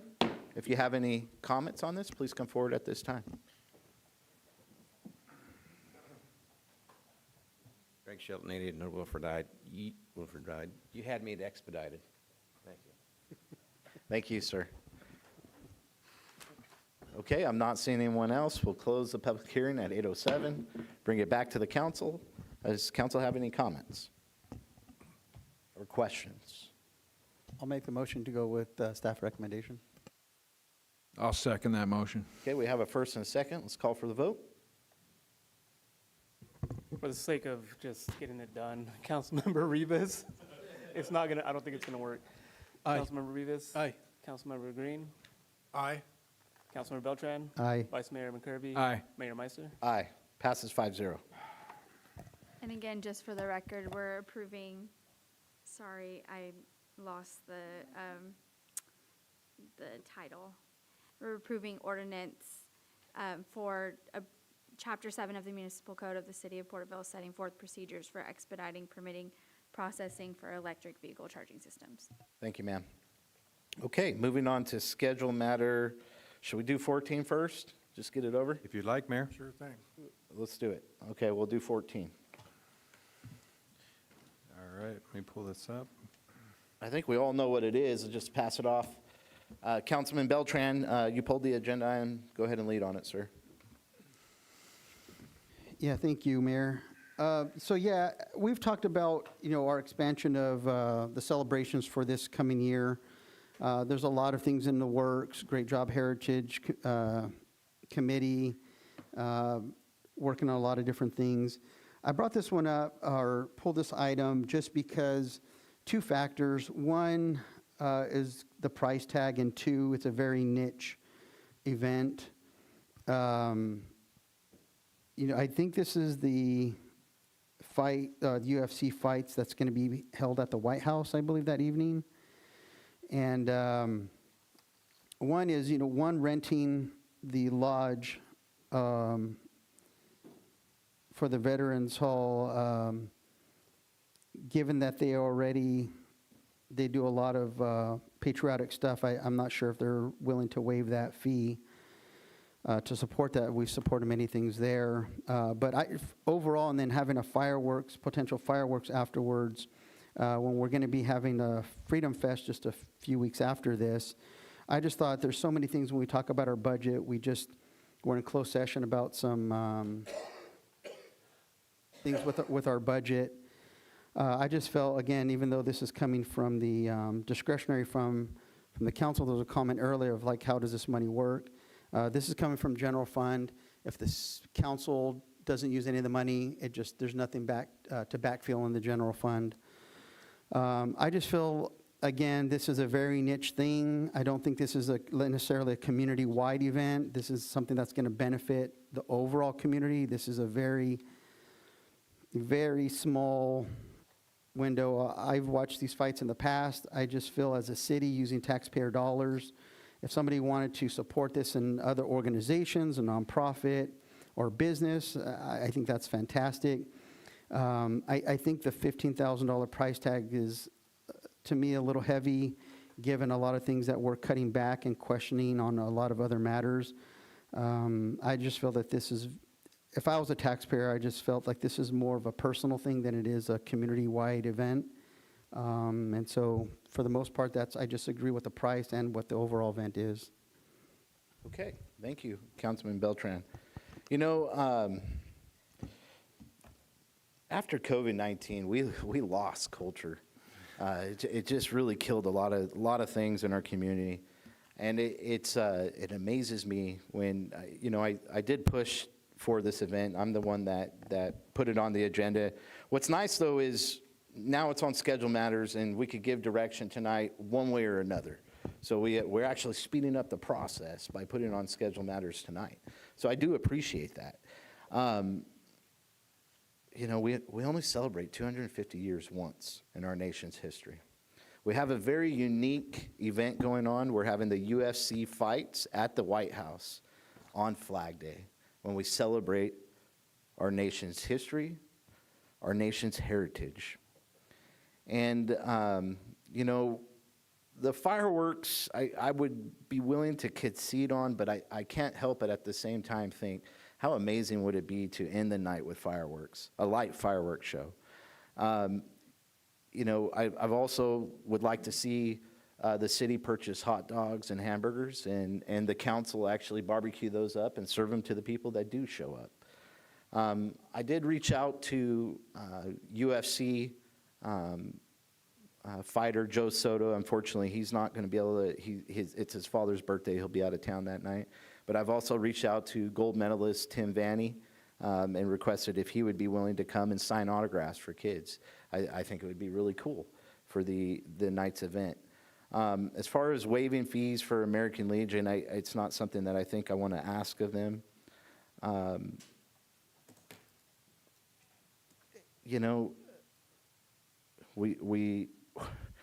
Every civic event costs the city money. A parade on Main Street is $15,000. The spring community event with Chamber costs $15,000. The events at the playground or at the parks and all over the place all cost $5,000 to $10,000 a piece. And so I think we had 3 events here tonight on the agenda that cost over $15,000 a piece, right? So you look at it and it just seems like this may be a little petty, in my opinion. I would push for the council's discretionary spending on this. I think that's the right way to fund this event. And that's where my position is. I mean, we do events throughout the city all year long. And what is this one when we're celebrating our nation's heritage together? Does council, anyone else have any comments? I have a comment, Mayor. Yes, sir. I just wanted to say, growing up, I grew up poor, but we still had birthday cake. When you have a tight budget, you still celebrate your family and your culture. Flag Day is a national holiday. I like the idea that you do a family-oriented push. It's so important that we do that in our community for community service. I don't know about this niche language. We're a very patriotic city. People talk about our city all over the valley. Yep. And this is a patriotic event. I love the idea that you're going to change the time, even though I think it's problematic for those that question the Sunday morning, but it's hot in June. And doing it in the morning will actually improve the event. So I think it's worth the change. And I also wanted to say that I think that it's a nice touch to say we're celebrating something that's unique in our country, and we're celebrating something that's unique at the White House and patriotic. We should take advantage of it. And I like the idea that we would use our discretionary fund, just if that checks a box for those that are calling it a niche event. I'd be willing to put my vote towards using the council discretionary spending, because it'd be good for the community. And I'd love to cook for the kids. So if families come out, I'll cook. And that's my comments. And then just to give clarification for the time, I wanted to push Flag Day ceremony till 3 o'clock that we historically have done at the old Smith's Market, now the grocery outlet parking lot there where the big gorgeous flag is off of Olive Street. Talking with some of the members of the Elks Lodge, the Emblem Club, there's a lot of elderly folks, and they're concerned about doing the event at 3 o'clock in June and with the heat. And so that's why they pushed it for the morning. But as Mr. Neely stated early, 8 o'clock on a Sunday is going to be a small crowd because we got a lot of churchgoers in our community. And so we were actually looking at, and Adrian, 10, 11 o'clock. We actually haven't settled the time for the Flag Day event. But this is going to be after. We're talking about 5 o'clock at the American Legion Veterans Hall. I know that there's some nonprofits that are wanting to do some bounce houses in the park there. There is some donations that will be, but the city would have to pick up the brunt of providing food, and then also renting the hall. And then if we did do a fireworks show, obviously we'd have to pay for that as well. So I'm just trying to be very transparent on what's going on here. Councilman Rivas, do you have any comments? Yeah, quick question. Is it a $15,000 price tag on everything with the fireworks, the hot dogs and all that? Or is it just an estimate? That's our estimate. It's an estimate. We're So- pretty confident we have, so to that point, we have reached out to the same vendor that's providing the fireworks show at the Freedom Fest, and he gave us we asked if there was a smaller package that they would be able to sell us, and Mr. Moore spent some time, he can elaborate on it more. So we think within the 15,000, we would cover the hot dogs, the fireworks show, the renting of the veterans. We're confident that we can stay within that budget. And okay, my next question is, this I think I think it's needed because it provides civic pride. And, Porterville is lacking that in a lot of ways. And I like the community, and it will provide community participation. So, with that, I like what I'm hearing in regards to reaching out and doing something for the city and being engaged because, 250 years only comes once. And I don't think this is a self-promoting thing because I'm not part of that.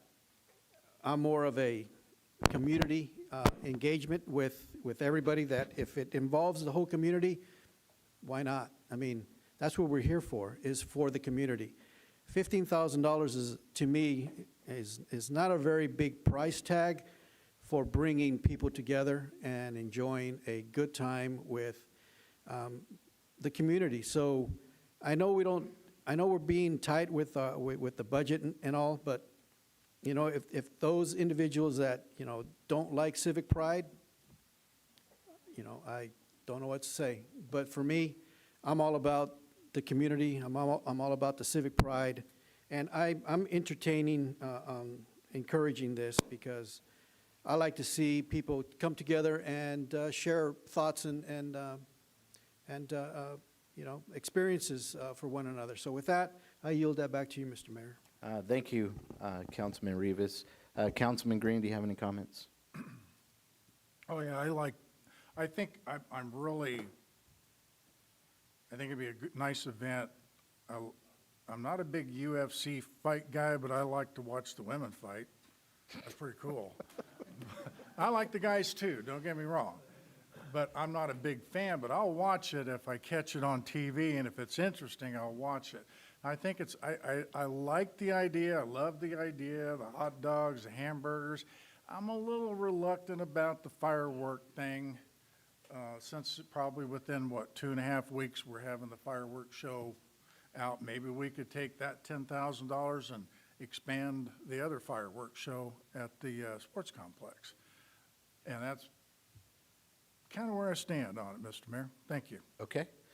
All right. Well, quick question. I have a question to tap on that. If we do that and we do eliminate the fireworks, what about a drone display? Yeah, that was a thought. I thought about that. So just for clarification, a drone show at the Yes. Flag Day? Yes. We could reach out to that vendor and see, to the vendor that we're using for the Freedom Fest, because as noted, we already have a drone show and a fireworks show. That's Yes, an addition. And it's already expanded Yeah. this year. And But we could and reach out. just There was just a thought of mine, that's all. Yeah, for the insurance and the guidelines, the drone show falls under the same guidelines as the fireworks show, yeah. Is that correct, Mr. Moore? That's correct, and it'd be $21,000 for the drone show. I appreciate you stating that. So, I tried looking at all angles here for a good night. But ultimately, we celebrate, we do this one time. It's Flag Day. And it's very unique because they have the UFC fights at the White House. And so as Americans, we come together and we celebrate. It's a beautiful thing. And really, with all the division in our country today, patriotism is the cure to that division. That's how we come together. And so it's a unique opportunity. I'm going to go ahead and make a motion to continue forward. It sounds like that you guys would like to bring this back with some other numbers, or do you have enough to go forward with tonight, putting it on schedule matters, if the vote does go through? If council's direction is not to exceed $15,000, that's good enough direction for us. Okay, so that'll be my motion. I'll second that. Okay, we have a first and a second. Is there any other comments? Okay, we'll call for the vote. You want to do a roll call vote or try the? Aye. Yeah, if you want to try it. Have to roll call it. Okay, let's try it. Hey, there it is.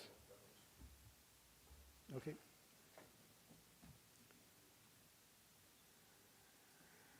Luckily, we do it here. I'm doing it. Passes 4-1. Okay, moving on to schedule matter number 19, City Manager. Thank you, Mayor, members of the council. We typically take a break around 8:05. Does the council would like to take a break, or we can just carry on? I'm all right. I'm good. Go. Let's do it. People want to go home. All right, sounds good. This scheduled matter item is in consideration of an adoption of a resolution authorizing individual employment agreements for the positions of the Deputy City Manager, Assistant City Manager, and Department Directors. At the special council meeting of March 3rd of this year, the City Council directed the City Manager to establish individual employment agreements for executive management positions, including those that I listed in the title. Currently, so we got the direction from council, and so this item is really to put the process in motion. So right now, these positions are governed by the city's employee pay and benefit plan.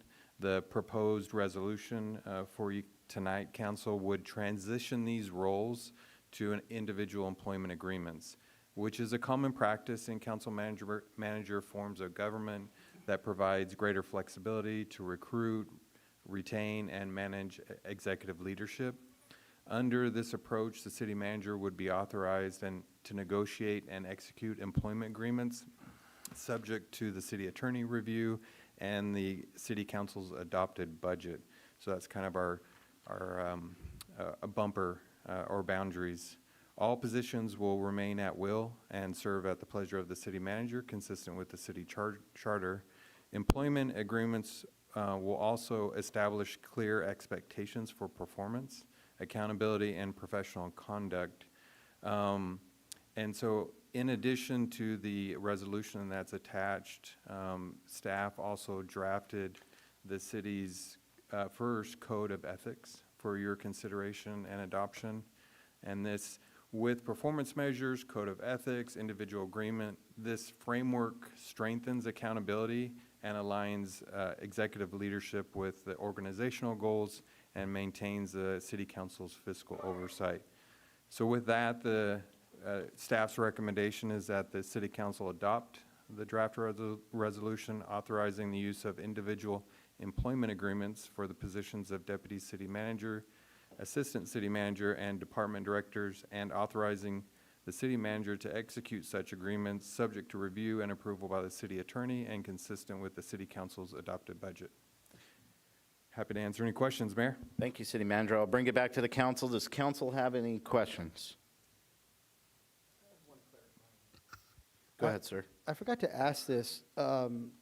In the second paragraph, you had read that it is common practice for council manager forms of government. I thought kind of the way we have our form is you're the administrator, the council really doesn't have a role in that.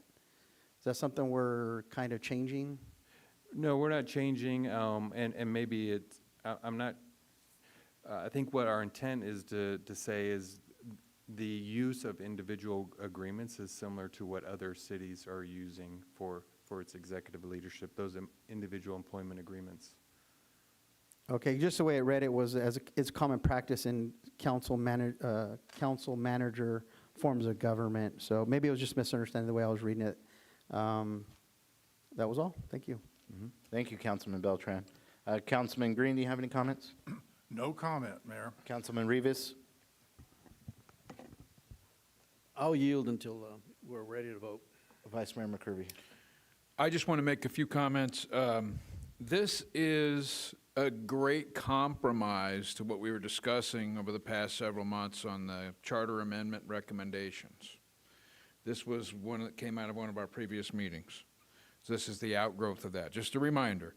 And it's performance-based. I love this because it's common practice, it's a professional way to go. It really helps you to set expectations and build relationships with your staff. I think that's a very positive thing. I love the code of ethics. One of the things that I understood before I ran for office in the city is that we only have 2 areas that have a code of ethics in the city of Porterville. That's the police and the fire. And I sat down with many people over the years, and I've noticed a lot of things that were unethical in our city, and I have concerns about code of ethics. Because as a professional, probably 9 out of 10 people that don't work for the city have to sign a code of ethics as part of their work. It tells them where the guardrails are if you're going to go out on social media, how you're supposed to act as you're representing the company or the city. So the code of ethics, I think, is a good addition to this performance contract. I think it needs something on the back end. So I'd like you to adopt some language like at the end that says all ethics violations are coachable and may lead to disciplinary action as necessary, up to and including termination. That's standard in any one of these agreements because there's a progression there. You can work that out with legal counsel on how you might want to do that, but I think that would be a good way to wrap that up. It sets the boundaries. Most people, I think they're even citing code of ethics in school now. So it's needed in our city, and I think this is the first one. And I would like to make a recommendation, City Manager, it's not part of this, that we adopt something similar to this throughout the city in the coming months. Those are my comments, and I'd like to go with staff recommendations. I'll make a motion. I'll second that. Okay, we have a first and a second. If there's no other comments, we'll call for the vote.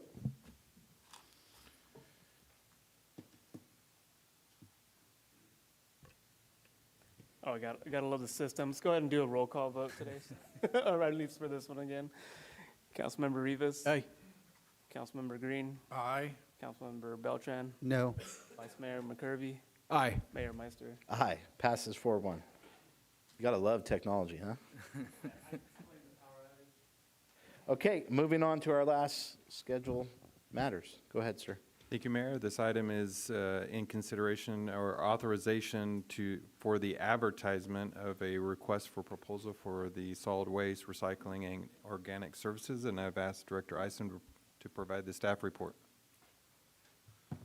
Good evening, Mayor, Vice Mayor, members of council. The city currently provides solid waste collection, recycling, and organic services through an in-house service model, which is essential to maintaining public health, environmental compliance, and overall community quality of life.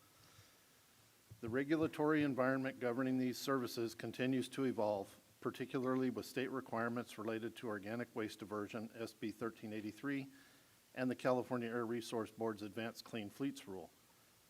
Recent developments indicate that these regulations may be expanded to include private fleets operating under municipal franchise agreements or long-term contracts, further increasing compliance requirements across all service delivery models.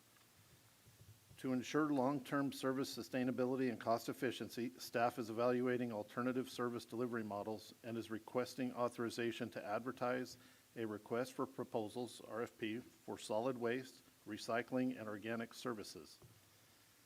The intent of the RFP is to evaluate service delivery options, not to predetermine a transition to a franchise model, and to allow for a comparison between a franchise service model and the city's current in-house operations.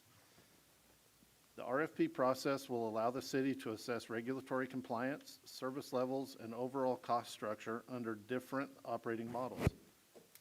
Given the increasing regulatory demands, evaluating alternative approaches will help the city identify the most effective strategy to manage costs, maintain service quality, and ensure compliance. There is no direct external cost to issue the RFP, as it will be completed using existing staff resources. Should the City Council ultimately transition to a franchise service model, the city could realize general fund revenue through franchise fees estimated between $1.5 million and $2.0 million annually. Actual amounts will depend on proposals received and final negotiated terms. A full financial analysis and service comparison will be presented to the City Council upon the completion of the RFP process. This effort aligns with City Council priorities by improving service delivery, enhancing cost efficiency, supporting long-term financial sustainability, and identifying opportunities to strengthen general fund revenues. The city has informed the affected labor group and will continue to engage with employee representatives throughout the process. If a transition is recommended, the RFP will require proposers to offer employment opportunities to existing city employees performing these services with comparable wages and benefits subject to proposer qualifications and labor agreements. Regardless of the service delivery model, the city will retain authority over service standards, rates, and performance expectations to ensure accountability and continued service to the community. Issuing the RFP does not commit the city to any change in service delivery. Staff will return to the City Council within approximately 90 to 120 days with the results, a comparison of service options, and a recommendation. Failure to evaluate alternative service delivery models may limit the city's ability to respond effectively to increasing regulatory requirements and cost pressures. Staff recommendation is that the City Council authorize staff to prepare and advertise a request for proposals for solid waste, recycling, and organic services, and return to the City Council with a comprehensive evaluation of service delivery options and a recommendation for future action. Thank you, sir. Okay, bringing it back to the council. Who wants to start this? Go ahead, Vice Mayor. I want to start with a story.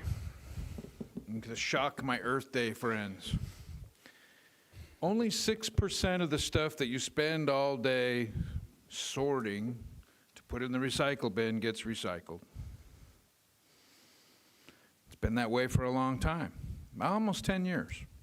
I had a conversation with the previous city manager, John Lawless, about this some years ago. And there was a time in every city in California when we actually had a benefit of recycling. There was some money in it.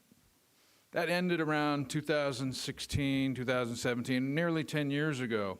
This city used to get $500,000 in KISS money from that recycling program. So part of the state mandate that says we have to recycle, we got money for it initially. It went from an unfunded mandate to an abusive mandate when we aren't able to recover that money. So it went from a $500,000 KISS in this city's budget 10 years ago to a $500,000 bill. That's $1 million times 10 years. We wonder why we started using some financial gimmicks in that same period when we stopped balancing the budget. This is one of the factors of the many of the unfunded mandates of the wonderful state, one-party state, communist state of California that we live in. Laugh it off, because you're promoting it. The issue here is this is not going to get any better. In that conversation with John Lawless, there was a conversation about ordering electric vehicles to do this, to comply with the next mandate that's coming, which is have this an electric fleet. right at the moment when we were looking at 8 or 9 buses that are sitting over in our yard that were $900,000 apiece that don't work. So we elected as a city not to do that a few years ago, and I thought that was a good move. Now, sitting in this position, we're looking at this 2027 clean fleet requirement, and it says we're going to have to get electric. Well, at this moment in time, if we outsource this organization, there's an exception for this. I think it's worth looking at, because if we don't look at alternatives for this, it's going to be a huge expense and we're not going to be able to keep up with it. And the grant money's running out, or has already run out. If I look back in the rearview mirror, I think it's gone. What grant money was there for things that didn't work. The story I tell you is it's shock and awe. Do we waste enough time every day trying to sort things to save Mother Earth? I think we waste too much. We need to get back to living our lives. That's my personal opinion. I say all that to say this. If we can go out and get some cost comparisons, we still take care of our people, we get better service, and we can lower the rates. Can you imagine? We raised our rates 88% so that we could pay for an unfunded mandate from the state. Think about it. That's what we did. And we're going to keep doing it unless we change course. This gives us an opportunity to look at options and maybe change course. I heard some comments from Richard Caglia and Keith, of a family organization that's in this business, 90 years, good service, family-oriented. Sounds good to me. Let's go look at it. I would like to, and I've seen these things go in a bad way. In business, I'll give you a good example. We replaced the lighting in a gigantic building one time. We made a deal to replace the lights. Contract said replacing all the lights. Well, when you got down to the office space, that wasn't written into the contract. When we ended up doing the rest of the contract, the contractor lost money on that deal because he said he's going to replace all the lights. We got to be careful with this. There's people's lives involved, sure. I think we'll take good care of them, but there's a good track record with a family-oriented business. We need to make sure that if we are going to do, like we did last week, cleanup events, that's included. We need to look at possibly partnering with the county to do a transfer station at our dump so that we don't have to drive all the way to Woodville. We've got a problem with going out to Woodville now, besides the increased energy costs and the increased rates and the increased demands, that we need to make sure that we're providing the right amount of service for the amount of money that people are paying for it, because everybody's hurting. And to think that a lot of this money is going to pay for a mandate to move stuff around that really doesn't save the earth, nonsense to me. What I want to do is, if we go forward with this, is I want to make sure that we got, a really comprehensive look at this, because I'd like to have something that says in our downtown areas that we secure these areas where we have trouble with people jumping in the trash cans. That needs to be part of the solution. If we go after a solution, we need to solve that. I want to look at the service analysis so that we maintain full control, we don't lose any control, and we make sure and take care of the service. If we can get everybody to pick up the trash on the same day, if it's 1 or 2 or 3 barrels, that would be great. So the big budget item here is this, and here's the final. The franchise fees that we can develop through the budgeting process would give us a boost. We could get better service, we could take care of our people, and get a boost on the budget, we can balance the budget. We should be able to close the gaps we have with the library shortfall that we have, which is a few $1,000,000. We should be able to operate that library. This would be a good comparison to that. So I'm all for this. I want to get on the record and just kind of do a little shock and awe with everybody, because that's straight truth. And I'll debate it with anybody in the room and anybody online. And I just want to make that point, and I want to say I want to go forward with this. I think it's a great idea. Thank you, Vice Mayor McCurby. Councilman Rivas, do you have any comments? Yeah, you said pretty much what I wanted to say, Mr. Vice Mayor. I do remember one time when I was working for the before I retired. You know, the state of California came out with the mandate for each institution on the recycling program. Well, we started it in where I was working at.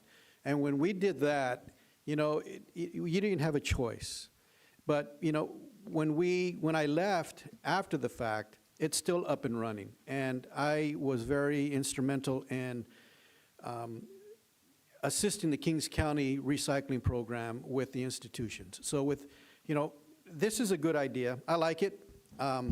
You said a lot of truth about how we raised the rates for the community and why it went from $17 to $20 a month to what it is now. And you know, you got to be careful when you call the money the color of money, because when somebody told me that, I knew there was something wrong with that. And you know, you guys keep on promoting this. We fired these people, these 19 people. We haven't done anything of that sort. We haven't fired anybody. I haven't fired anybody. They're leaving on their own merit because they don't want to answer to these hard questions that they've been allowed to not answer for the last 15, 20 years. That's the bottom truth. And with that, I support this. But, you know, sometimes when people come up here and talk about the things that is self-promoting, we see the things that you don't see, where we have to make these tough decisions up here, and we see the numbers. And to this day, we have not seen the full financial budget in the finance department, because for whatever reason, we've been asking that since I've been up here in the council. We're getting a little bit by little bit by little bit. And all we're trying to do is maintain the product at a very good rate, so that way our rates do not go up. And I think with saying that, you know, I agree with looking out and venturing out and see what this looks like in 90 to 120 days. So with that, as long as we're in charge and we don't lose anything, I'm all support of this on this topic. Thank you, Councilman Rivas. Councilman Beltran, do you have comments? I'm curious about the electrification of the trucks. I know that was a big thing that we were talking about to the mayor's, 2 years ago, I think. Yeah. And, but if my recollection, the state, they love to play with that. They closed that loophole, if I'm correct. So that's not really something that third-party contractors can get away from now, is the electrification of the trash trucks.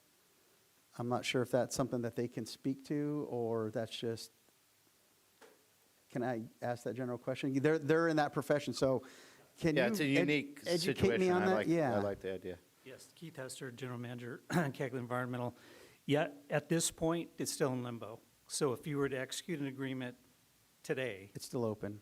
then it's still, we Okay. can still buy diesel or RNG, CNG vehicles. We do not have to electrify. Yeah, because I've been hearing rumors that they want to try and close that loophole. Well, they but- do. Yeah, They do. okay. I just worry about that. The rumors are out there, but there's also a lot of industry that's fighting it. Thank Lobbying you. stuff, And that's yeah. what if I could ask a question, I'll hand it Yeah, right yeah, back that's to you. Take a firm like your own, or, you know, Waste Management that's nationwide, and they bring a law like this against that industry. You know, I imagine Waste Management is a multi-billion-dollar company. Are they going to bring a lawsuit against a law like that? I don't know whether they'll bring a lawsuit, but I guarantee they're not sitting on their hands, and neither are we. We're involved with associations with other community-minded, family-owned, waste and recycling companies. We have our own, we're represented as we're trying to fight this as well. So we want the legislation to hear not only from these Fortune 500 companies, we want to hear from everybody. This really affects, our business as well. But once I have to chew on a $900,000 electric vehicle that can't finish the route, I got to buy two. Yeah, I you got got to my double two. you got to double, that's my notes here. You got to double the fleet and you got to double the manpower. Exactly. To And we- perform and the same service. So we are in a fight for our lives right now, but to answer your question, it's still in limbo. Thank you, sir. You're welcome. Councilman, go ahead, take it back over. Yeah, thank you. And that's one of the big headaches is unfortunately a lot of things that make common sense in California, the legislature doesn't always follow that rule. And it just concerns me that we go down that route and then all of a sudden, if we go down that, all of a sudden those benefits may disappear and rates, of course, will go up anyways. A part of my other question is, this is a little bit unique because Refuge Service is enterprise fund. So this isn't necessarily something that's going to affect our general fund because we're able to, through the 218 process, to raise the rates, which we did. And was it 80%, 88%? It was 88%, and we still have 3 rate increases to go. On top of that, understand, we're still like mid-level as far as our fees comparatively to other municipalities. So this isn't like we raise these so far to where now, like we're highest paying in the region. It's because the past councils had kept it artificially low for so long. Again, going back to one of the other items we were talking about, we kept our fees. We try to keep everything as minimal as possible. That's great. The constituents want to hear that. We would like to run on that in our campaigns as we want to keep things low. But the bills due at some point, and you have to keep up with the rules and regulations. So I kind of didn't understand really how the long-term financial sustainability or the effect to the general fund, because this is an enterprise fund. We could raise the rates as needed to make sure this is fully functional. And going back a little bit to keeping things local control, I understand that any agreement to the vice mayors, that we look at this through a microscope to make sure anything we really wanted or make sure we needed was in that agreement. There's a big concern for the electrification. Nothing that any third party would have to deal with that, but just that unfortunate rate increase, which is going to hit the cities anyways. It's just third parties may have a little bit bigger window to deal with that. I'm fine with looking at the overall proposal, but I am dead against contracting this kind of stuff out. We talk about having good paying jobs. We talk about local talent. We talk about, I know there could be these things we're looking at current city employees to be employed. I can appreciate all that stuff. It's just the long term, the benefit packages, the health benefits, they're not always equal.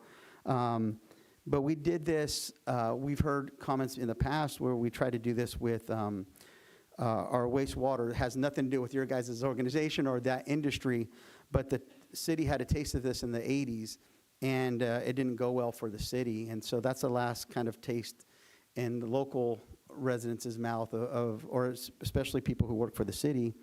So I'm okay with going forward with something like this just to get an idea, but I'm more set against doing it. I don't mind looking at the figures to see what that does look like, but I hope that this isn't just like a one and done when we get this back. And I think it should be a lot longer conversation. I know over the next 90 to 120 days, I'm sure I'll have a little more comments with the city management as far as what that might look like and some stuff, provisions that we would ask to be in there. But thank you, gentlemen, for being here. I really appreciate that. Yeah, for sure. Thank you, Councilman Beltran, for the comments. Just to start with, we still have 3 rate increases that are coming. And I look at in the county, and thank you, gentlemen, from coming down. In our Tulare County, we have waste management that serves the local region, and they pay $25 a month for that service. Plus, they get 1-day service.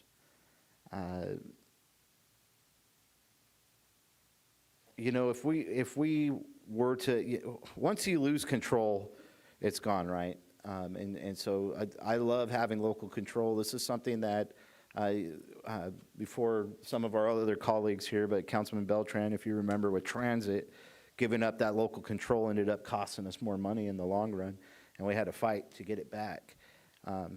The difference is that wasn't private, right? That was government and government compared to if we went private with this, it'd be a little different. We'd have cost savings. I like the idea of having one-day trash service. If we were to go forward with something like this, we would have to set the rules to where they're hiring local. And then also the employees that are with the city, I would say that we have to keep those employees and also keep them at the same wages. There's no wage decrease in the process of swapping over. Now, if they hire new employees going forward, they can figure out the cost there, but to the employees that are with the city, I would want them to stay at the same rate. They would not be affected by this. Something else that I think is crucial, Vice Mayor, you hit it on the head, Teapot Dome Transfer Station.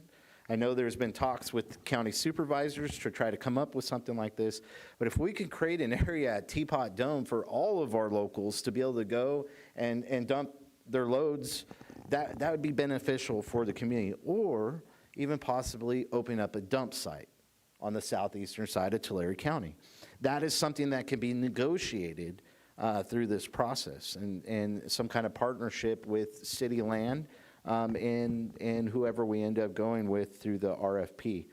I really like that all-American theme. I think you guys have been paying attention to our council meetings possibly. You know how to hook me, I guess you could say. I wouldn't mind pushing for something like that.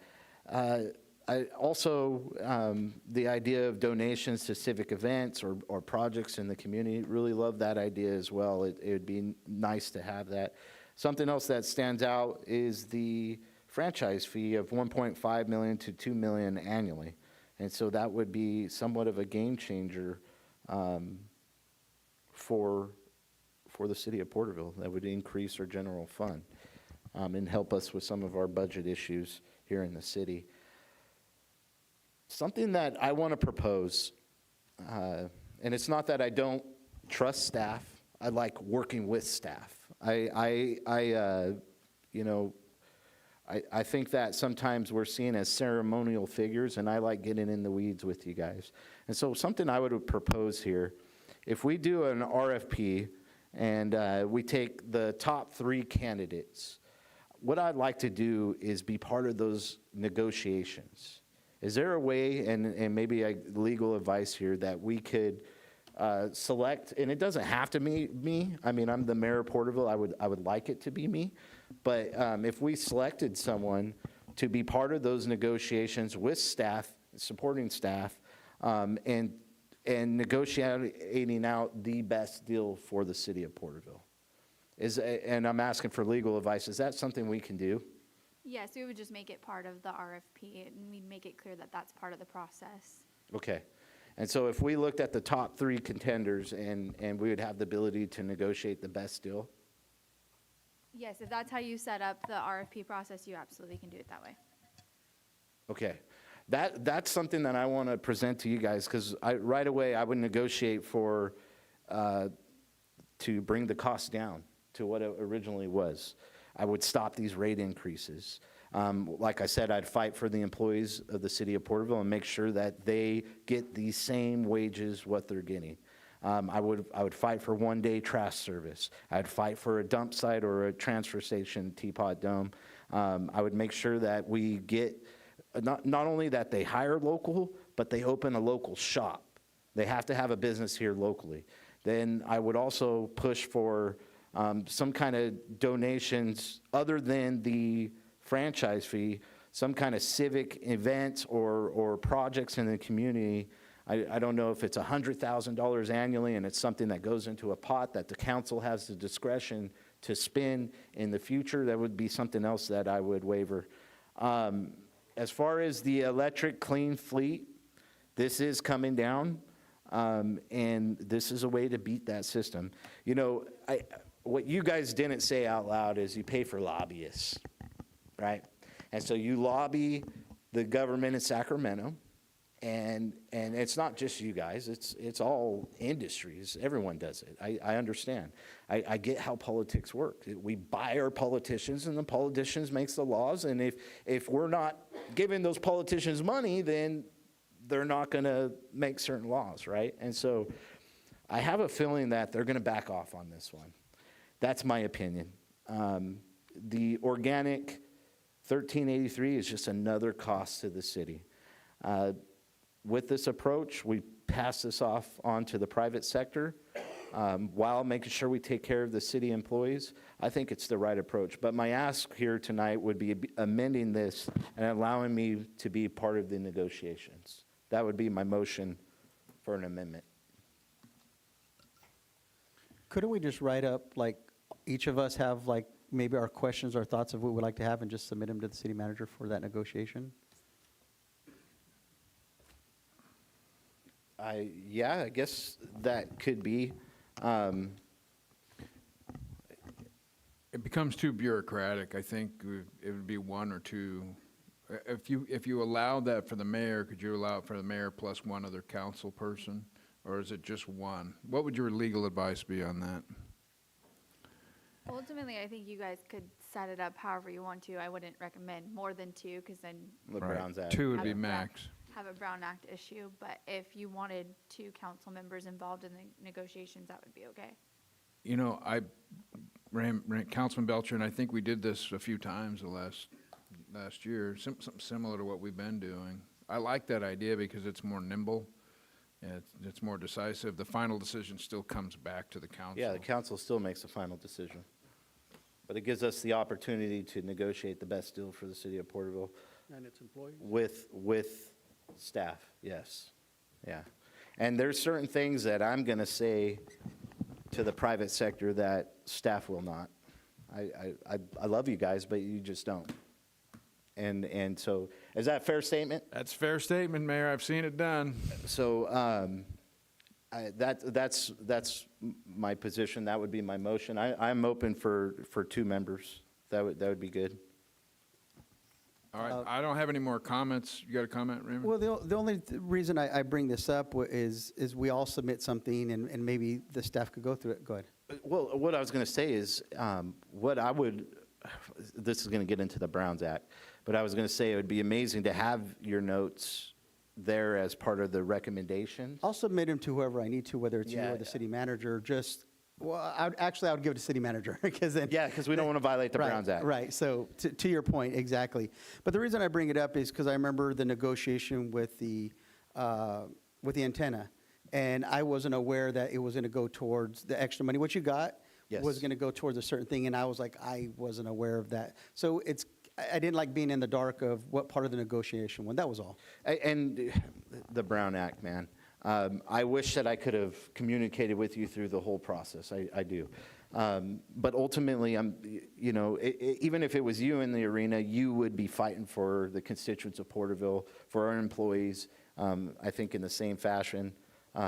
But I am the mayor, so I'm the one that has to sign the final documentation. Yeah, there's a way around it where the city manager could divulge some of the information to one of us without all of us knowing about each one. Okay. It sounds like, is that something we could, I'd be open to having my colleagues' opinions through you. Is that something we could legally do? Yeah. Yeah, I think we could send the proposals to council, and they could provide any comments or review Okay. to I'd the city manager. apply that amendment to my motion, please. I just wanted to say I'll second that motion. Okay. So we have a first and a second. Is there any other discussion? No? Well, I have as long as we focus on the employees, that's all that really matters. Absolutely. I mean, a lot of people have blamed us for a lot of things and made a lot of accusations and assertions and opinions, and it's all false. But as long as we focus on the employees and they're well taken care of, I'll support this. Okay. And at the end of the day, we're just looking at this. We don't have to go through with it. Once, local control, once you give it up, it's not as easy to get back, right? We could set some rules, but this is a big decision. And just because I'm negotiating doesn't mean we're going to go through with it. I think we still have very heavy decisions to make in the future.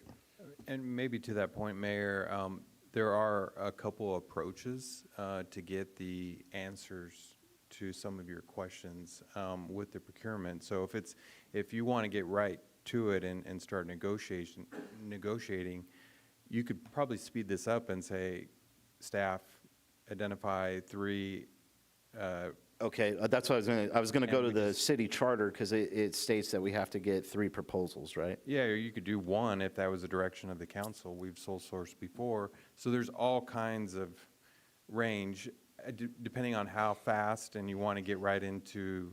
I'd like the aspects idea of of it. at least the top 3, so that way we have competition. That's my position.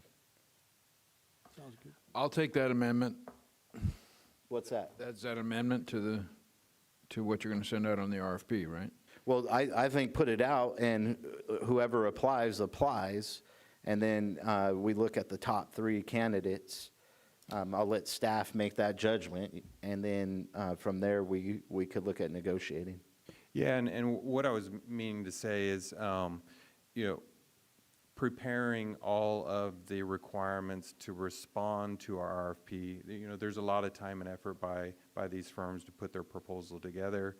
And then when it gets down to the final 3, there's a lot of movement depending on when we're negotiating all aspects of, like you said, having potentially leasing a city building for their local shop.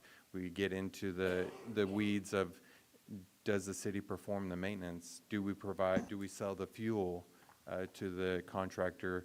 We like can that, set, yeah. there is a lot to discuss, and so we could, one potential is just kind of set the framework and then sit down and start negotiating without them having to invest so much time in preparing their proposals. I don't know from the city attorney if that is. Yeah, so the state of California does not have any requirements on how a city selects a waste hauler. They can do it with or without competitive bidding, unless you guys have a municipal code or charter provision that says otherwise, which you don't. I looked through it today. So ultimately, you guys can set the process however you want it to be, whether it be by RFP, whether it be, you know, reaching out to 3 qualified firms, however you would like to do it. It's up to you guys. Well, that's interesting. I thought the charter had us the other way. The procurement part of the charter is more related to contracting for services that you are going to pay for as the city. So if you're going to pay, you know, for a service, or this is different because you're not really paying for a service. They're actually paying you for a service, Okay. if that makes sense. That makes sense. Okay, how does council want to go forward? We have the motions, but with the new information, do you guys want to change? I think what you have is pretty standard. It's nice to have that competition and just get an idea of where everybody stands. Okay, supporting that. Okay, so we'll just go forward with the what we have on the table. We'll call for the vote.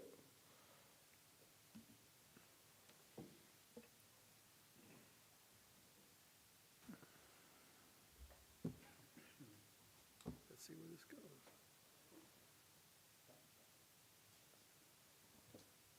Passes 5-0. Okay, moving on to 1234 reports. Tulare County Task Force on Homelessness met April 15th.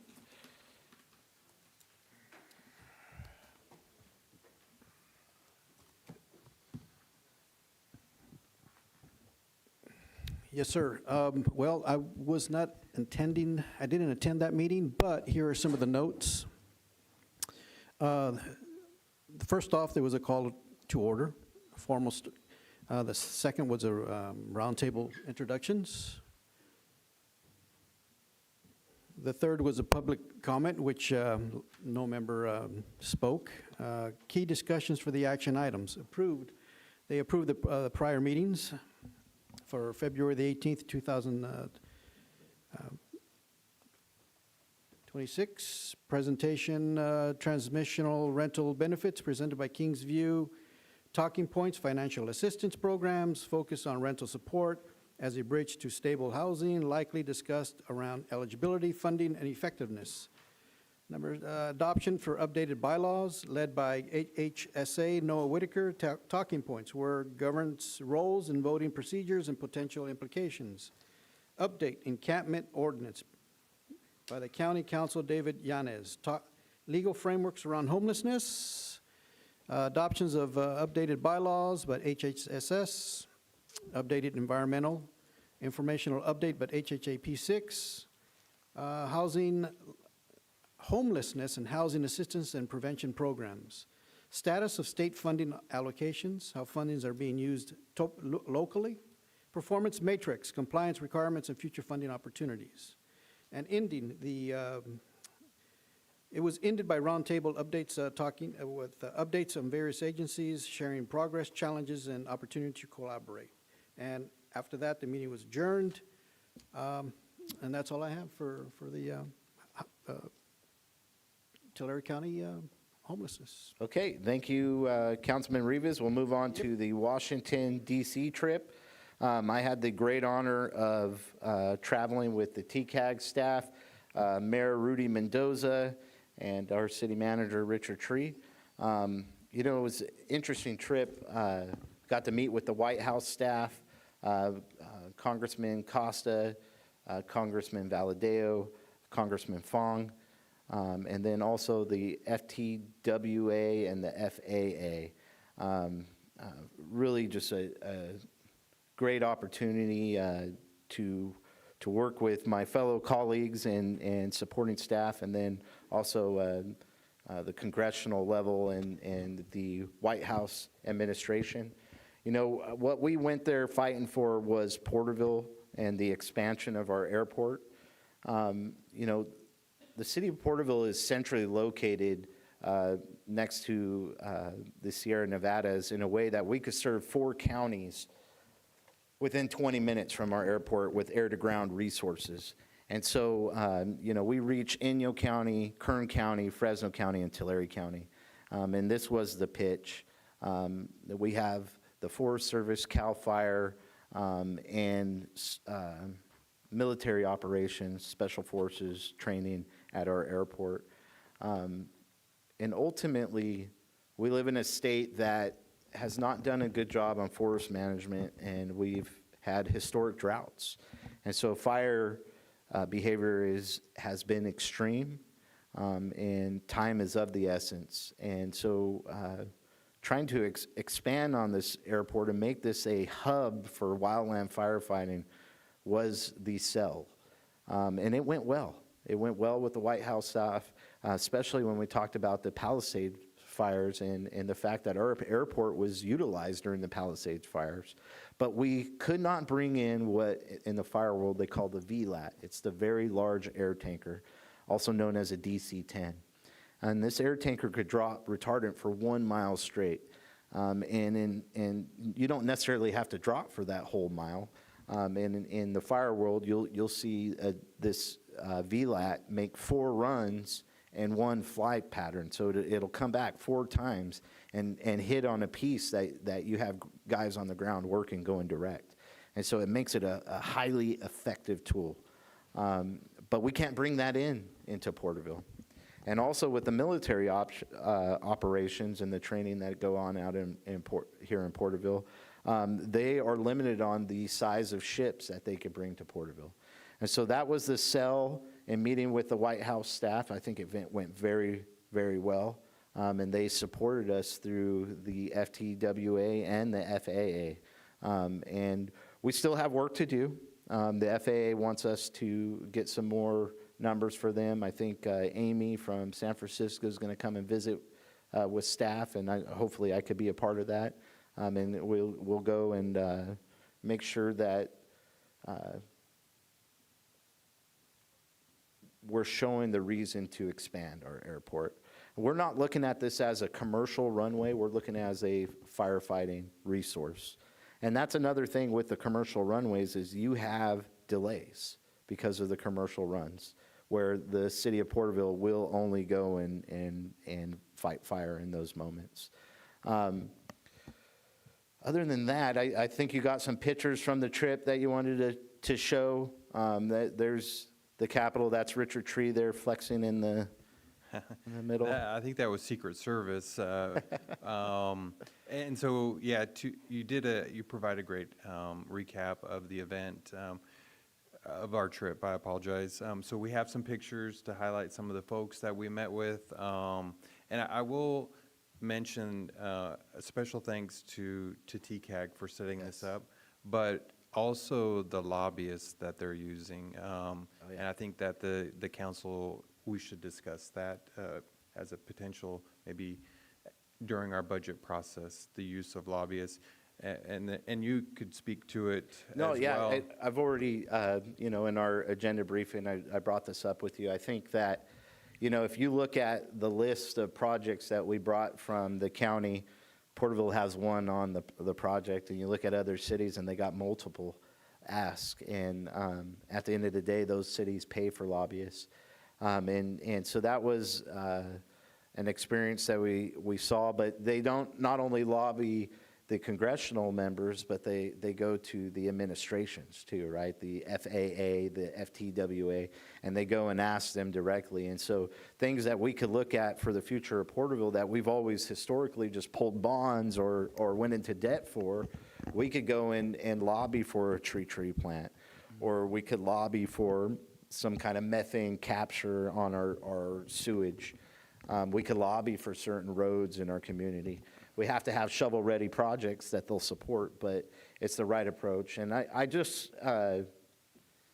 want to thank, like you said, TCAG staff, but one thing that did happen was the White House staff supporting us and trying to cut through the bureaucracy that we are swimming through. They were behind us the whole way. And they had a staffer in every meeting for us, and that was greatly appreciated. It was something that I think TCAG said they've never experienced before, so it was very unique, and I'm very appreciative of that. And hopefully we could deliver some of these funds. Another major thing there was a lot of people don't know about is the FTWA was, because of all the fraud in the state of California, they cut, was it 10%? 10%, yeah. And on every county in the state of California, and that would have came out to $9.8 million.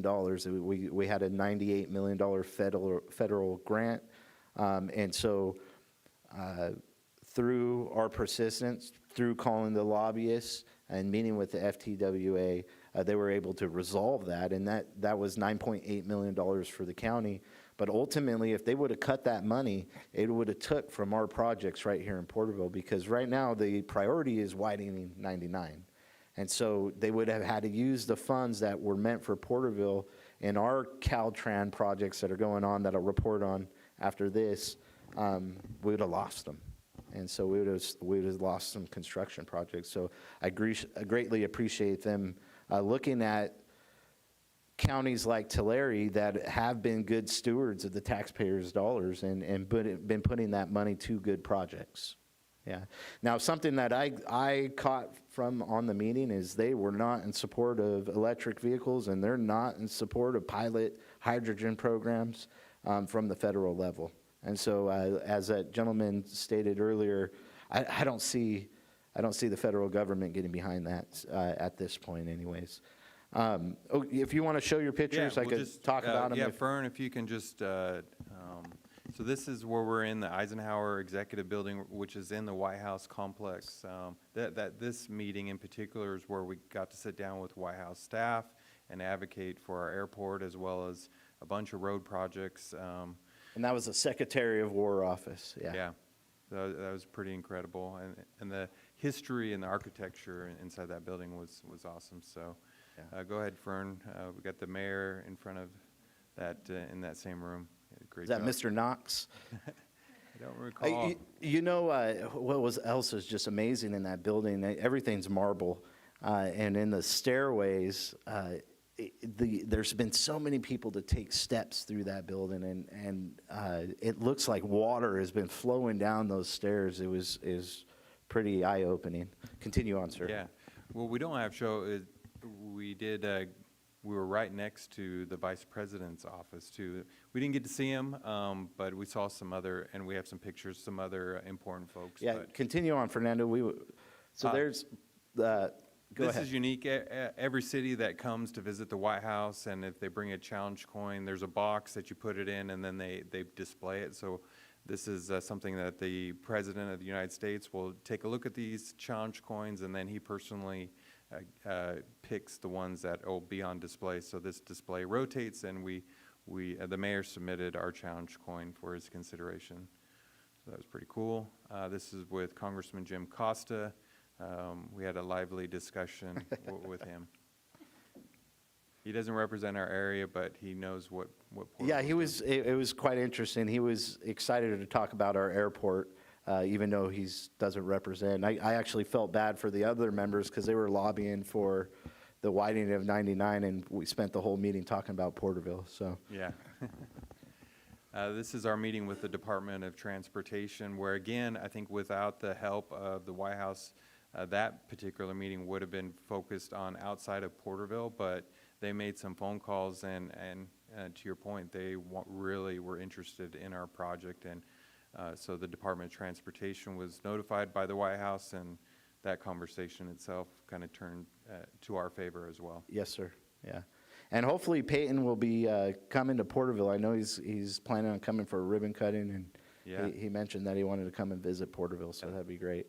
Yep, and still on the theme, we really met a lot of time, in a lot of meetings to advocate, and you did a nice job, Mayor, of telling folks why it's so important to expand our airport, and this is a meeting with the Federal Aviation Administration, and they brought in our local airport district office from San Francisco to understand and help clarify some of the things that we need to do to move that project forward, so that was beneficial as well. And with this is Secretary of Transportation Sean Duffy. And the interesting story behind that is we're waiting in the lobby to meet with the FAA, and the security guard pushes us out of the way and says, "Hey, go stand off to the side." And I think you even commented like, "Oh, somebody important is coming," and then Yeah, and right I didn't get out of the way. Yeah, and you were always persistent to have a conversation with any elected official, and he waved, but then you started asking him questions. He paused. He wanted to take a picture, and then we got to advocate, hey, Congressman Fong, Congressman Valadeo are in support of this airport project, and it was a pretty cool moment there. Yeah. And here's with Congressman Fong, you and Mayor Mendoza from Woodlake discussing projects in the county. And then what else? A rare opportunity again for powerful people at the White House. This is Jim Jordan. I thought about double-legging him, but I backed off. Yeah. And then last but not least, on our last day of the trip, we wanted to pay special respect to the Daughters of the American Revolution, who is placing a marker next to our monument. And so we went over there unannounced, unplanned, and wanted to say thank you. And it turns out that the mayor got to meet the President General, the head of the Daughters of the American Revolution, and you provided her a challenge coin, and she knew about the project happening in Porterville, so it was a neat moment. Yeah, and then we also met with the lady that does the markers as well. So it's just an amazing, we just wanted to go and support the Daughters of American Revolution. And unfortunately, I bought you guys all a gift, and I left it at home. So I apologize. Next council meeting, I'll bring it for you. But we wanted to support the Daughters of American Revolution, so I bought it from that building. Once again, another gorgeous building, just history throughout it. And to run into her in the hall was amazing, because I looked at her picture. I took a picture of her picture on the wall, and then I run into her. And we start talking, and sure enough, she knows what's going on in Porterville, California. And there's not a lot of action here on the West Coast, so we're bringing it to the table, and it's exciting. Yeah. I think that's it, Mayor. Okay. All right, with that, we'll move on to Tulare County Association of Governments. And I'm going to make this quick because there's not a lot that portrayed to Porterville. Visalia is the TCRTA are going forward with electric vehicles, 16 zero-emission buses, charging stations. Really, the thing that stood out to me was the Caltrans monthly project report. Some things that are coming up in the future. One, the 65 Linda Vista exit, that's going to be getting closed off.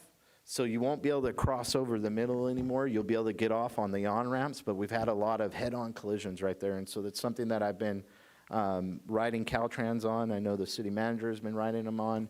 And so we're excited to just take that spot out, just the center lane, making it where if you want to get off or get on one side, but no longer crossing Highway 65. And then the construction at 190, northbound ramp for Highway 65, something I've been also riding Caltrans on, and it's great to see that project coming forward because that section of the road is pretty tore up. And so they're going forward and addressing it, and we're going to see a lot of construction there. It is a pain in the butt for anyone that's wanting to get north on Highway 65, but just like remodeling your kitchen, sometimes there's a little pain with trying to beautify things.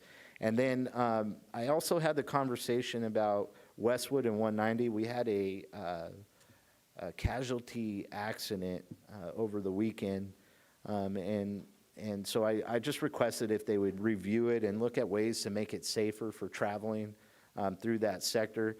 One thing that they did update me on was that it was a DUI wreck, and so not that they can't improve the intersection. That was part of the reason for that casualty. All right, with that, we'll move on to oral communication. If you have any comments, please come forward at this time.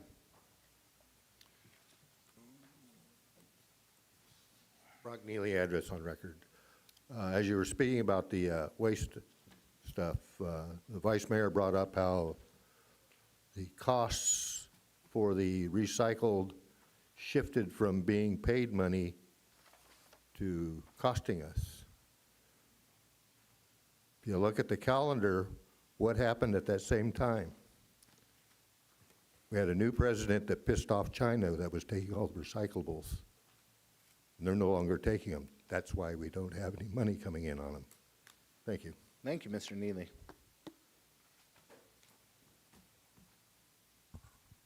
Karen Anderson. I have a couple thoughts on, from the consent calendar, item number 14, the Flag Day celebration, combining that with, of course, the 250th anniversary of the country. I'm surprised and perplexed as to how UFC fighting has anything to do with the American Revolution or the history of the U.S. or celebrating the birthday of the United States, the creation of the U.S., the Declaration of Independence. How in the world does UFC fighting have anything to do with that? To me, it seems to be just kind of a reflection of what's become known as the manosphere. Everything's got to be so that the men in the country can prove how virile they are and how masculine they are. I just don't get it. And why in the world would this city want to condone that, want to include that in the celebration of the country? How is UFC fighting connected to the founding of the U.S.? I don't get it, how that would be included, why that should be included in the celebration of the country. Thank you, Karen.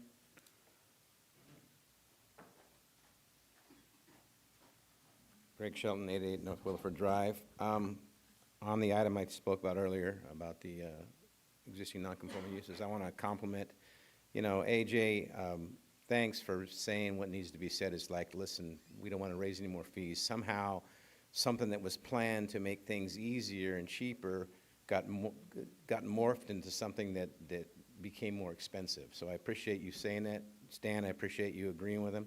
Mr. McCurvey, you're absolutely right. We do play favorites. We talk about only one, but that line extends all the way down Main Street, all the way, curves around Henderson, almost down to H. And we allow projects to go through there and didn't say a word about it. Now, maybe it was oversight, maybe it was favoritism, I don't know, but something needs to be done. Mr. Mayor, you're absolutely right. We lost projects because of situations like this. People come in, I call it the Porterville double shuffle. They come in, they talk to somebody at the counter, they scare the heck out of them, and then they just don't do it. Or they just, worse, they do it illegally. So, you know, if you've got somebody so afraid that you're going to stop them that they won't even try after a while, you know, you're losing. Now, Councilman Beltran, you did a whole lot of disinformation right there in that speech. You talked about property values. Like somehow, let me get this straight, someone that has an existing piece of property and a guy that lives next to him who bought it knowing that was there, whatever, and never had a complaint, now his values are going to be affected by the guy being able to use his property as he's always used it. If anything, by doing this, you rob property values from the gentleman that built the building. I mean, the indifference, and I don't know, it's just because you don't like everybody else and you're going to say it's their project and you don't like it, or you don't like me, or whatever it is, but be more honest about it. You know, for this thing, it's like we should mandate that the east side, you know, goes and brings all their property in compliance. Now, you know, and I know, and I've helped your family go out and help those people on the east side, and they don't have an extra $50,000 to fix their properties up, and you're advocating that they should be mandated within 5 years, bring it up to city code. You know, that seems coarsely indifferent, and you know, people don't have it. You know, if they did, you know, I'm sure they would love to have new curb, gutter, and sidewalk. So you know what, when you're doing your thing, man, you know, think about the small people. Think about the people that have property. Think about the people that it costs money to instead of trying to advance some kind of payback. Anyway, thank you, gentlemen, for seeing through all that. Thank you for that. I think we should denote them because it's going to be a problem down the road. We're going to have people come in. We're not going to realize, well, this is one of those things that we did. Oh, and if it doesn't get noted somewhere with an asterisk by it, we're going to be having this conversation every time, or we're going to end up losing a bunch of projects because they won't want to go through it, the whole process again. So thank you again, gentlemen. Thank you, Mr. Shelton. Toss address on file. Great meeting. A couple of things that just stuck out to me. UFC is family friendly. I don't think. Imagine these kids out here tonight. We take them to a UFC event, and kids like to just mimic things. They see what they see and they try to recreate it. Now they're at school the next day. Hey, let me try to put you in a chokehold. Let me try to do that. Like, is that really what we're going to spend our city money on? And I imagine, I don't know if it's an indoor or outdoor event, but just doing the numbers, is it 300 people, 400 people, 500 people inside of this event? You talked about other events that we do in the city for about the same amount of money, and they're about 9,000, 10,000, 5,000 people. So just from the perspective of efficiency, is that the best way to use city funds to get the most amount of participation from the community? And also that I love that we celebrate. You know, we get 250 one time, we get 100, that's great. But I don't know if violence or combat sports is what we want to promote. And with the refuse, that's a really big thing. And I commend you guys. It's a big thing. You're going to get people that are going to come after you. And you have to have courage sometimes to take some really big decisions. So I don't want to take that lightly. So my hope, my recommendation is that before this RFP goes out, that you guys bring the RFP back and you approve it. Because, again, in some of these things I've seen, when it's vague or open-ended, you get different proposals that come back. And you've talked about specific things you want, and I love that. Keep with that. So I would hope that maybe you guys would approve the RFP as a body before it goes out. And lastly, I'm going to miss you guys. I'll be gone for a couple weeks, not forever. Don't worry, I'm not moving. But I'll be in Sacramento. And a lot of the things you guys talked about with these clean fuel and these trucks, that's what I do on the side. I'm on a board, and we talk about fuels and stuff. We advocate for common sense things that, hey, you know, let's bring the stakeholders. And so I'll be there advocating in Sacramento on my dime for free. So the Porterville gets a benefit from me being wanting to be involved. And my son, who's a graduate, is also, I guess he's a policy analyst, and that's what he does every day, is advocate for common sense things in this industry, in the fuel industry. So And lastly, and maybe another idea as you go forward with this proposal for the refuse is maybe bring some ratepayers to the table, because this is a big change for somebody like me who has multiple properties. And so maybe you have an industrial user, a commercial user, and a residential user, because this is going to affect our use, right? I call, when I have a problem in my store, I call Bert. It's quick. But if we outsource it, how much more time is that going to take me? And that's the hidden tax, is the time that I don't have to make extra calls and waste extra time. Thank you. Thank you, Mr. Saleh. Okay, I'm not seeing anyone. We'll move on to other matters. Councilman Beltran? I've just got a few of them. I'll speak to Mr. Shelton's, thinking I might have misinformation. It might be just a matter of different perspective. Like I said, I spoken to 3 city managers, a couple of planners, and so I'm not misinformed. Maybe I just understand it differently. And like you said, you know, I grew up in nonprofits. I've been involved in helping the less fortunate all my life. So this isn't a matter of being able to help somebody afford a project. There's a standard. And like I said, you know, we're talking about refuge and having to raise those increases because we're so underfunded. So again, it's just an ongoing conversation. It's really hard to talk about something like this in like 5 minutes, 7 minutes. This is, you know, several hour conversation. But I appreciate, you know, again, just, I think it's not a matter of disagreeing. It's just a matter of, let's find the common ground. And I think we're trying to work towards that. Cinco de Mayo Festival will be coming, or parade will be coming up on May 2nd at 10 a.m.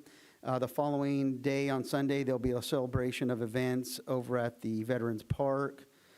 I also want to bring up, and this was great, I saw it on social media, that the city will be having a community budget workshop on Wednesday, the 22nd, from 5:30 to 6:30. I think that's a great outreach to help the community understand the city's budget process. And the last thing I want to talk about, the mayor opened up with our meeting about the unfortunate shooting incident and the loss of life of a law enforcement officer in our community. What I want to specifically speak about is social media. You know, when something like that happened, it's a small town and a lot of people are sharing this stuff. You know, I did form a social media site, and although I founded it, there's a lot of other administrators that help watch it and administer it. But we try to take down any videos, any comments that had names or pictures or videos.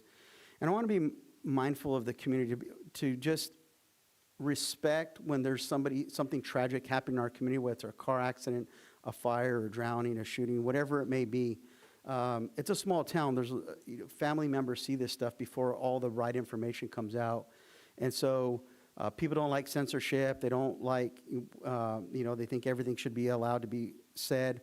But, you know, I don't think entertainment or gossip, especially in highly involved situations like that, are what our priority should be as social media users. It's making sure everybody is safe, everybody's informed. The facts will come out when they come out. But I think we need to take a really close look at ourselves of when we're feeding that type of behavior by sharing that stuff. Stuff was sent to me and I was deleting it. I don't want to see it. But just be mindful when something like that happens. Share critical information. Be mindful of not just the first responders, but neighbors, family members that it may impact.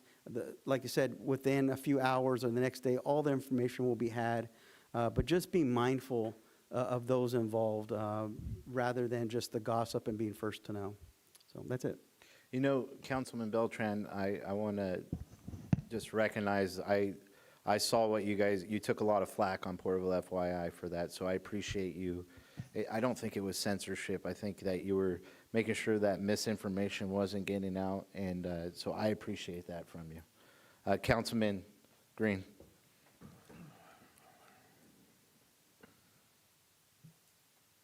I was just thinking about the lady that was asking what having the UFC fight has to do with our country's celebration. Well, maybe it doesn't, but at least it's something to bring the community together. And it's like, if I enjoy watching a UFC fight on, was it June 16th?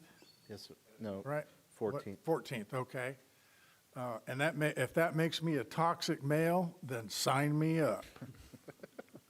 I'm sorry. It's ridiculous. Don't be sorry. Councilman Rivas, go ahead, sir. Yes, sir. All I want to say is thank you for the directors for bringing out such a great agenda book. Thank you, Mr. Tree. Thank you, our new attorney. Thank you for all the intel. Donnie, for everything. And all the staff for giving us all that information. And I also want to touch a little bit on the tragic shooting with the deputy. You know, when social media is good, but lately it's been used in a negative way. And what people need to be reminded of is when there's a situation like that, stay away. You don't need to know what's going on. Let the professionals take care of that. We have a chief of police that took control of the situation. He worked with the Tulare County Sheriff and other agencies, and they took care of what needed to be taken care of. I don't need to hear all that stuff on the Porterville FYI or the Porterville First or whatever. It'll come out later, and there's no reason for anybody to be driving by that house just to see where two people lost their lives, especially a deputy. I think that's shameful. I think that's very unethical. And with that, you know, if you haven't really seen death, then you guys don't want to see that. Because I've seen death right in front of my eyes, and I thought one day I was going to die, many a times. It's not fun.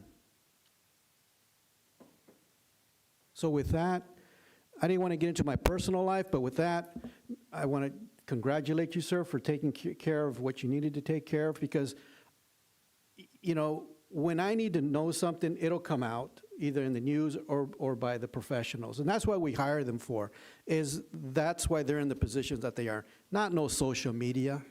Social media to me is just a whatever. But other than that, thank you, you guys. It's an early day. It's an early night, I should say. Have a good night, and thank you. That's all I have to say. Vice Mayor McCurvey. I'll try not to talk too much. That was very well said and heartfelt, passionate, and I agree with everything you said, Councilman Rivas. It's important that we keep our place on that kind of stuff. I think it's good to see that we've turned over a new leaf and we're taking down posts that should be taken down and not other ones. Let's try to reform that too. We need a code of ethics on the internet. You know, the recycling ruse, I know we all want to believe it. And, you know, the cans and the bottles and some of these things actually work. And I've been collecting cans since I was a kid, but when we stopped dumping our trash in China, they stopped paying for it. But what a lot of people don't understand is something very simple. If you take the amount of pollution that comes from one day of shipping these giant ships around the world, one day shipping is the equivalent of the exhaust of all the cars in the United States for a year. We're dumb. And the issue here is that becomes cost of goods. You think sending our trash to another country is cheap? It was a ruse to begin with. And now they got us sorting trash and wasting time and doing a bunch of dumb stuff that we really don't need to be doing. And so if we can move forward on streamlining some of that stuff, I think it's important because it adds to all the cost of the goods that we're paying under the idea that we're saving a few pennies here or there when most of it goes in the landfill. We pulled out of Cal Cities. We pulled out of the econ development. I estimate that's around $70K a year. I think there's an opportunity here to do some direct lobbying with the great representation from the mayor and the trip that they just had. There's a lot of conversations around this direct lobbying. The grant money is welfare. okay? And it comes with a lot of strings attached. It's like the recycling. You know, if you want to build a playground in the park, you can't build a playground in the park at where we're going to build that playground because you can't get grant money for that park because it depends on where it is. If I want to go build a playground on the east side, there's grant money for that. There is grant money to build the new community center because of where it was. That's changed now. There's no grant money available in that part of town now anymore. That zip code's changed. So there's a lot of back and forth about how we're spending money in our city, but we put in playgrounds all the time, and some of it comes from the welfare grant money, and some of it comes from the general fund, and the one that we're building in the park over there would have never got built if we didn't build it with the money we came out of this pile, of this budget. So there's a lot of misinformation about grants and how grants are used, but it drives the price of everything up. So if we're paying tons for recycling so we can feel good about recycling, and then we're paying for it in our bill, it's hidden in there. And so we need to be thinking about the whole system on this and stop being so narrowly focused on things that don't matter in the whole ecosystem of how this really works. And I want to make this statement too. About the same time we started having these budget problems, we lost a great opportunity to put a super Walmart in our city. It's still vacant. People still talk about it all the time. If we would have gotten Super Walmart in here, and it wasn't the radical progressives that put a stop to that, we would have had an anchor tenant in our city that would have brought more business, and our city would have started growing about 15 years ago. But because we ran them out of town, and because we have so many radicals and so many people that are legalistic that want to try to stop progress in the name of progress, which doesn't make any sense, the city has suffered because of that. We're trying to change the course of the city. We're trying to do the math. We're trying to look at the systems. And if we can get some good anchor tenants and start to get the ball rolling, you'll start to see a lot of changes in our city, good changes, where we don't have to raise our rates so much, and we're going to get a little bit more income from the revenue of the people that have to drive to Tulare or Visalia to go and get goods. There's all kinds of people that will come and shop in Porterville if we have a good anchor tenant and put in some of the shopping that they go 30 miles. And then it's unsafe, and we got traffic, people going out on Spruce Road, and it's costing money to drive there. We have to really focus on local in that way. So I want to understand we're talking about local, not local. That's the main focus of the local when we're talking about local. We want to try to keep the revenue here. And I just wanted to make that statement on the record because it's been bothering me, and I think everybody in the city needs to understand that from a basic economic standpoint. Councilman Beltran's right. If there's people that want to understand how this budget works, we're going to start unveiling that in a meeting coming up. Come and check it out. Come and look at how it works and see how 2 + 2 = 4. And figure out what budget is what and how those things work, because there's a lot of misinformation on the internet, in the newspaper, and our newspaper has refused to report objectively on it. And there's a lot of people that are just trying to slam dunk on money that's spent. The amount of money that we're going to spend on a party or a parade, that's part of the public weal. And to say that we're not going to do stuff for the public weal because we want to score political points and talk about money in that way, that's nonsense. And the people know it, and the people see it, and they're getting tired of it. And I just want to get on the record and say, we got work to do, and let's go get that work done. And let's take care of everybody that works for this city, and let's try to take care of the people that don't work for the city, because 3/4 of the people in this state do not have a pension. 3/4 of the people in this state don't have a high-paying, guaranteed job. That's most of the people. And we continue to cater towards some people that, have those things, and I'm not saying it's a bad thing, but we got to have balance. And we got to make sure we're doing the right thing for everybody. And I wanted to make those statements, Mayor. Sorry to drone on. I know it's earlier than usual, but I had to get on the record with that stuff. And I appreciate the time. Well, unfortunately, my kids are already in bed, Vice Mayor, so we can just do it all night if you want. I'm going to be brief. 2 consent items tonight that I'm excited about. One was agenda item number 3, the RFQ for on-call permit planned review and building inspection services. This is going to streamline the permitting process, hopefully help with some of the bottlenecks that we have in the city through that process. And then agenda item number 5, going back to the consultant and finishing what we started. We reduced the development ordinance from 600 pages down to 400 pages. We highlighted the state and federal laws that we can't change, but ultimately now we know what our city ordinance is, and those will stick out now for the future and what we can change here as the council. And we're going to be looking at streamlining design standards, the hillside ordinance, deferred submittals to get projects moving faster, and also accessory structures and way we could streamline those. And really, the main part for the city is we want to focus on life and safety and let developers go to work. And so I'm excited to finish this process that we've been going on for, it feels like forever, but it's been a good 2 years. And so I'm looking forward to finishing that. And I'll just leave it with thank you to staff, all of you, for all the hard work. I know you guys are putting it forward and working really hard, and we're holding you here till 10 o'clock and going on. And so just appreciate all of you and all that you do for our city. City Manager, if you'd take the final word, sir. Yeah, thank you, Mayor. I'll thank you, Councilman Beltran and Vice Mayor, for highlighting our community budget workshop, which is tomorrow at the Veterans Building. This is a good opportunity to learn the basics of the budget process, high level.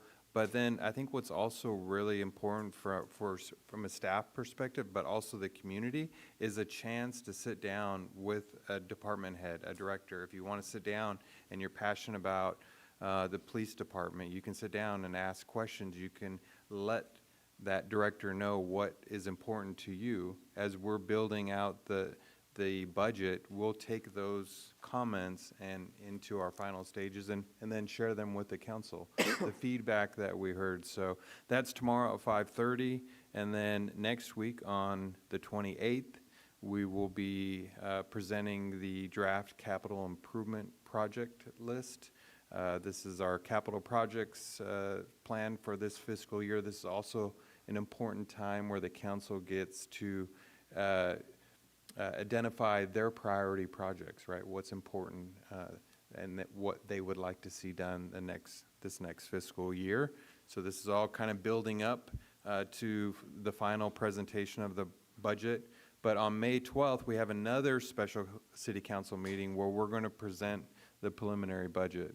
We're also going to be transparent on the balancing measures that staff is presenting in order to bring a balanced budget to council. I think from that meeting is also important, where we get some feedback from the council if we're headed in the right direction, and then putting the final touches on the budget to present to you. We have 2 meetings in June. The final meeting in June would be the adoption of the budget. So I encourage the public to get involved. It starts tomorrow. We're really excited about that. We hope that there's a good turnout. I encourage you to sit down. You have opportunity to sit down with multiple directors to ask questions, share what's important to you, and we'll take that feedback and share it with the council. Before I end tonight, I do want to turn the time over to Chief Rader to provide a last couple comments. Chief?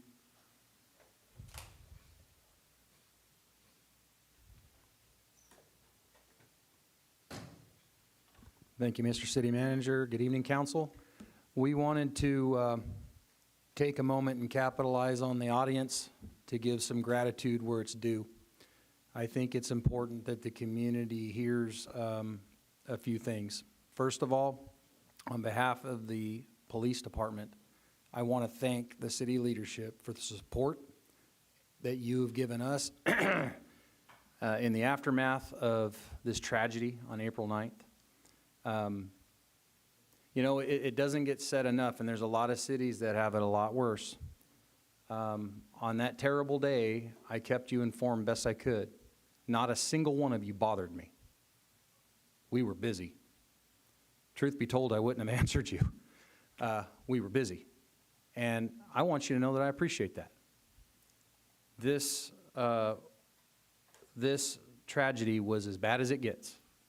And I appreciate very much the comments every single one of you made and the support you get by staying out of the way and letting us work, doing what we knew we had to do. It meant a lot. And I think the community should know that we had that kind of support from you in the very early seconds and all the way through till today. So on behalf of the police department, thank you. To the community that can hear me, and those of you that are here, some of you were there that day. Man, we appreciate you. We've had, I don't even know how many. We've tried keeping a list. I think we ran out of paper, if you want to know the truth, of members of the community who have brought various food items, cupcakes, cookies, full meals.